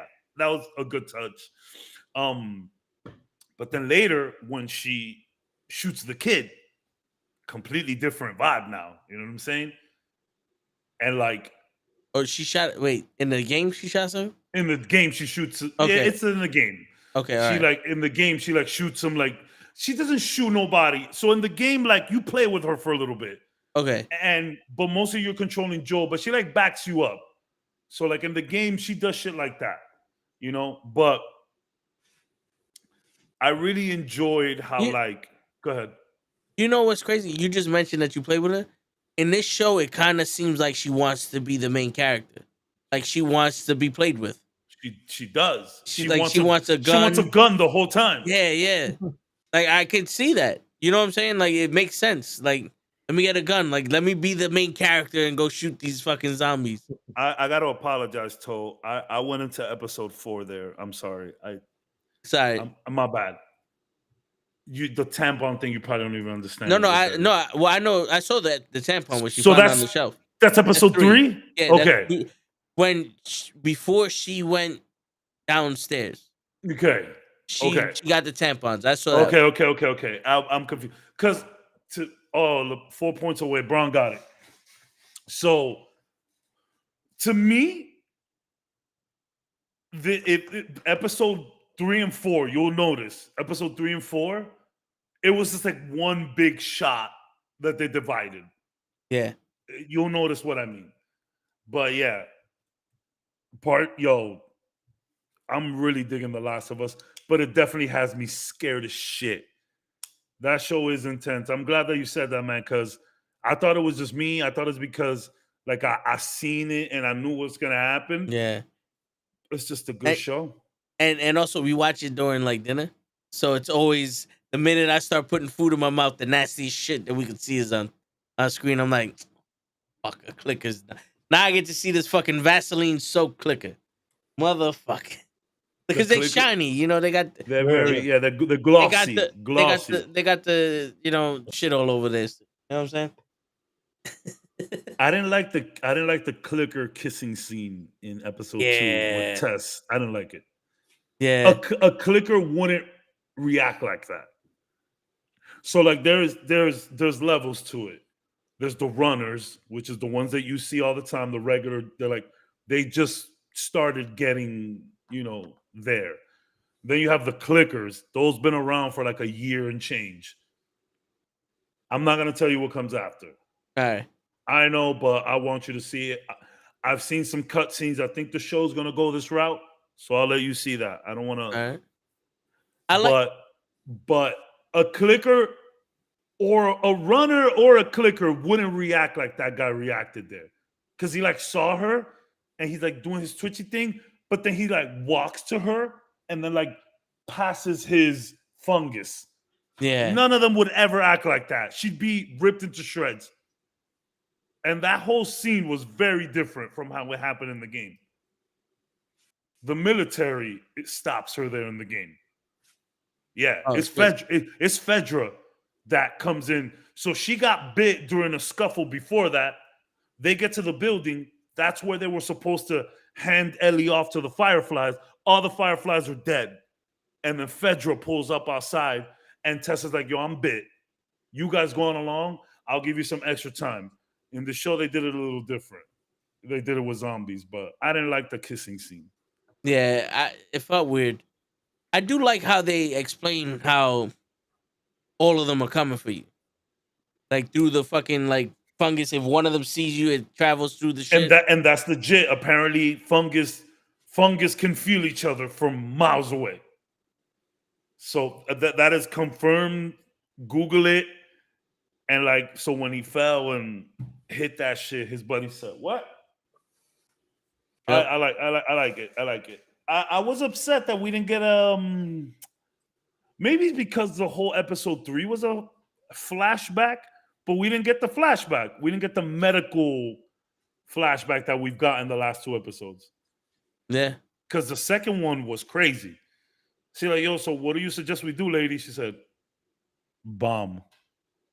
Whoa. Yeah. Oh, whoa. Yeah. It was mad fun seeing Bill just enjoying the town dolo. My man cooking steaks and shit. My man got a chicken coop, get eggs. And he got wine. He got wine. He was chilling.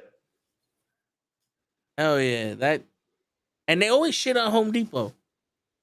My man was like, I get you real fucking steel wire, not this shit that lasts maybe 6 months. Yo, Ty's ridiculous. Yo, that's a funny comment, bro. Yo, first off, Ty, I was born in the 80s. I don't fucking get infected, all right? That's a fact. Shit. He did it? He tied the game? He tied it. So now he just needs 2 more points. He'll get to the line. Nice. Good job, 104.99. Heat check, though. Win the game, and this will be one of the best nights of your life if you come back. They were down like 10 points. Yeah, Last of Us is good, guys. Go watch The Last of Us. It's good. Sharp. Hell yeah. Yeah, it's a good pace, too. Because it's not like, oh, he did it. So they stopped the game in the third quarter with 10 seconds left, and they're announcing him. Okay. They're now like they literally just announced, join us in and acknowledging LeBron James. Hold on, I can't do this for long because we're gonna get banned again. But don't do it. Don't do it. Yeah, they're showing a little fucking video for him. I was just playing the little audio, but people still gonna shit on LeBron. Yeah. Well, if he wants to be the greatest player of all time, he got to come to the Knicks and get us a championship. There's no debating that. I don't give a fuck how many points you scored.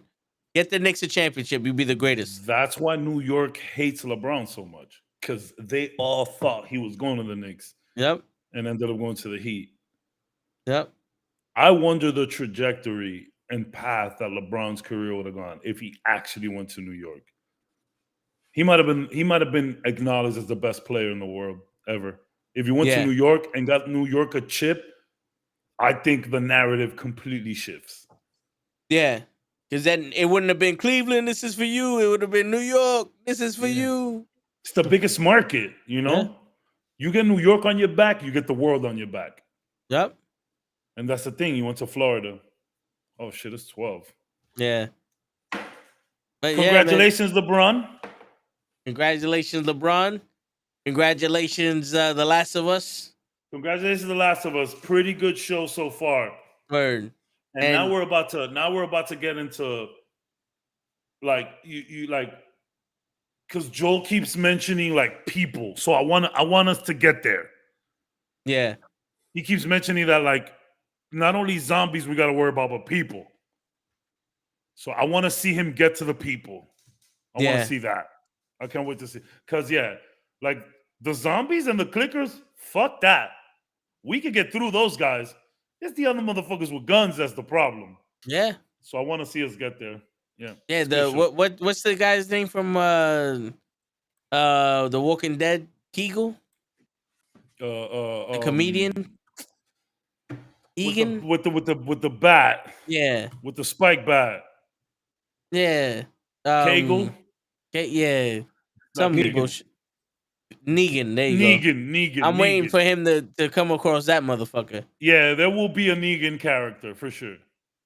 I don't feel right saying that name. Kegel? Negan. Yeah, that sounds like nigga. Yeah, it's a bad word. Yeah. that reminds me of that YouTube clip with the spelling bee kid. Spell Negus. He was like, he's like, what's going on here, y'all? Chill with that. All right, brothers. Yep. And on that note, yo, everybody, thanks. Yo, mad people today, mad comments. Yeah. Appreciate it. Thank you. Appreciate the love. Cap tried his hardest, but Cap is a little ill. Be back next week. I know y'all love seeing those pretty eyes. Word. Same here. And on that note, ladies and gentlemen, it's your friendly neighborhood knuckleheads signing out.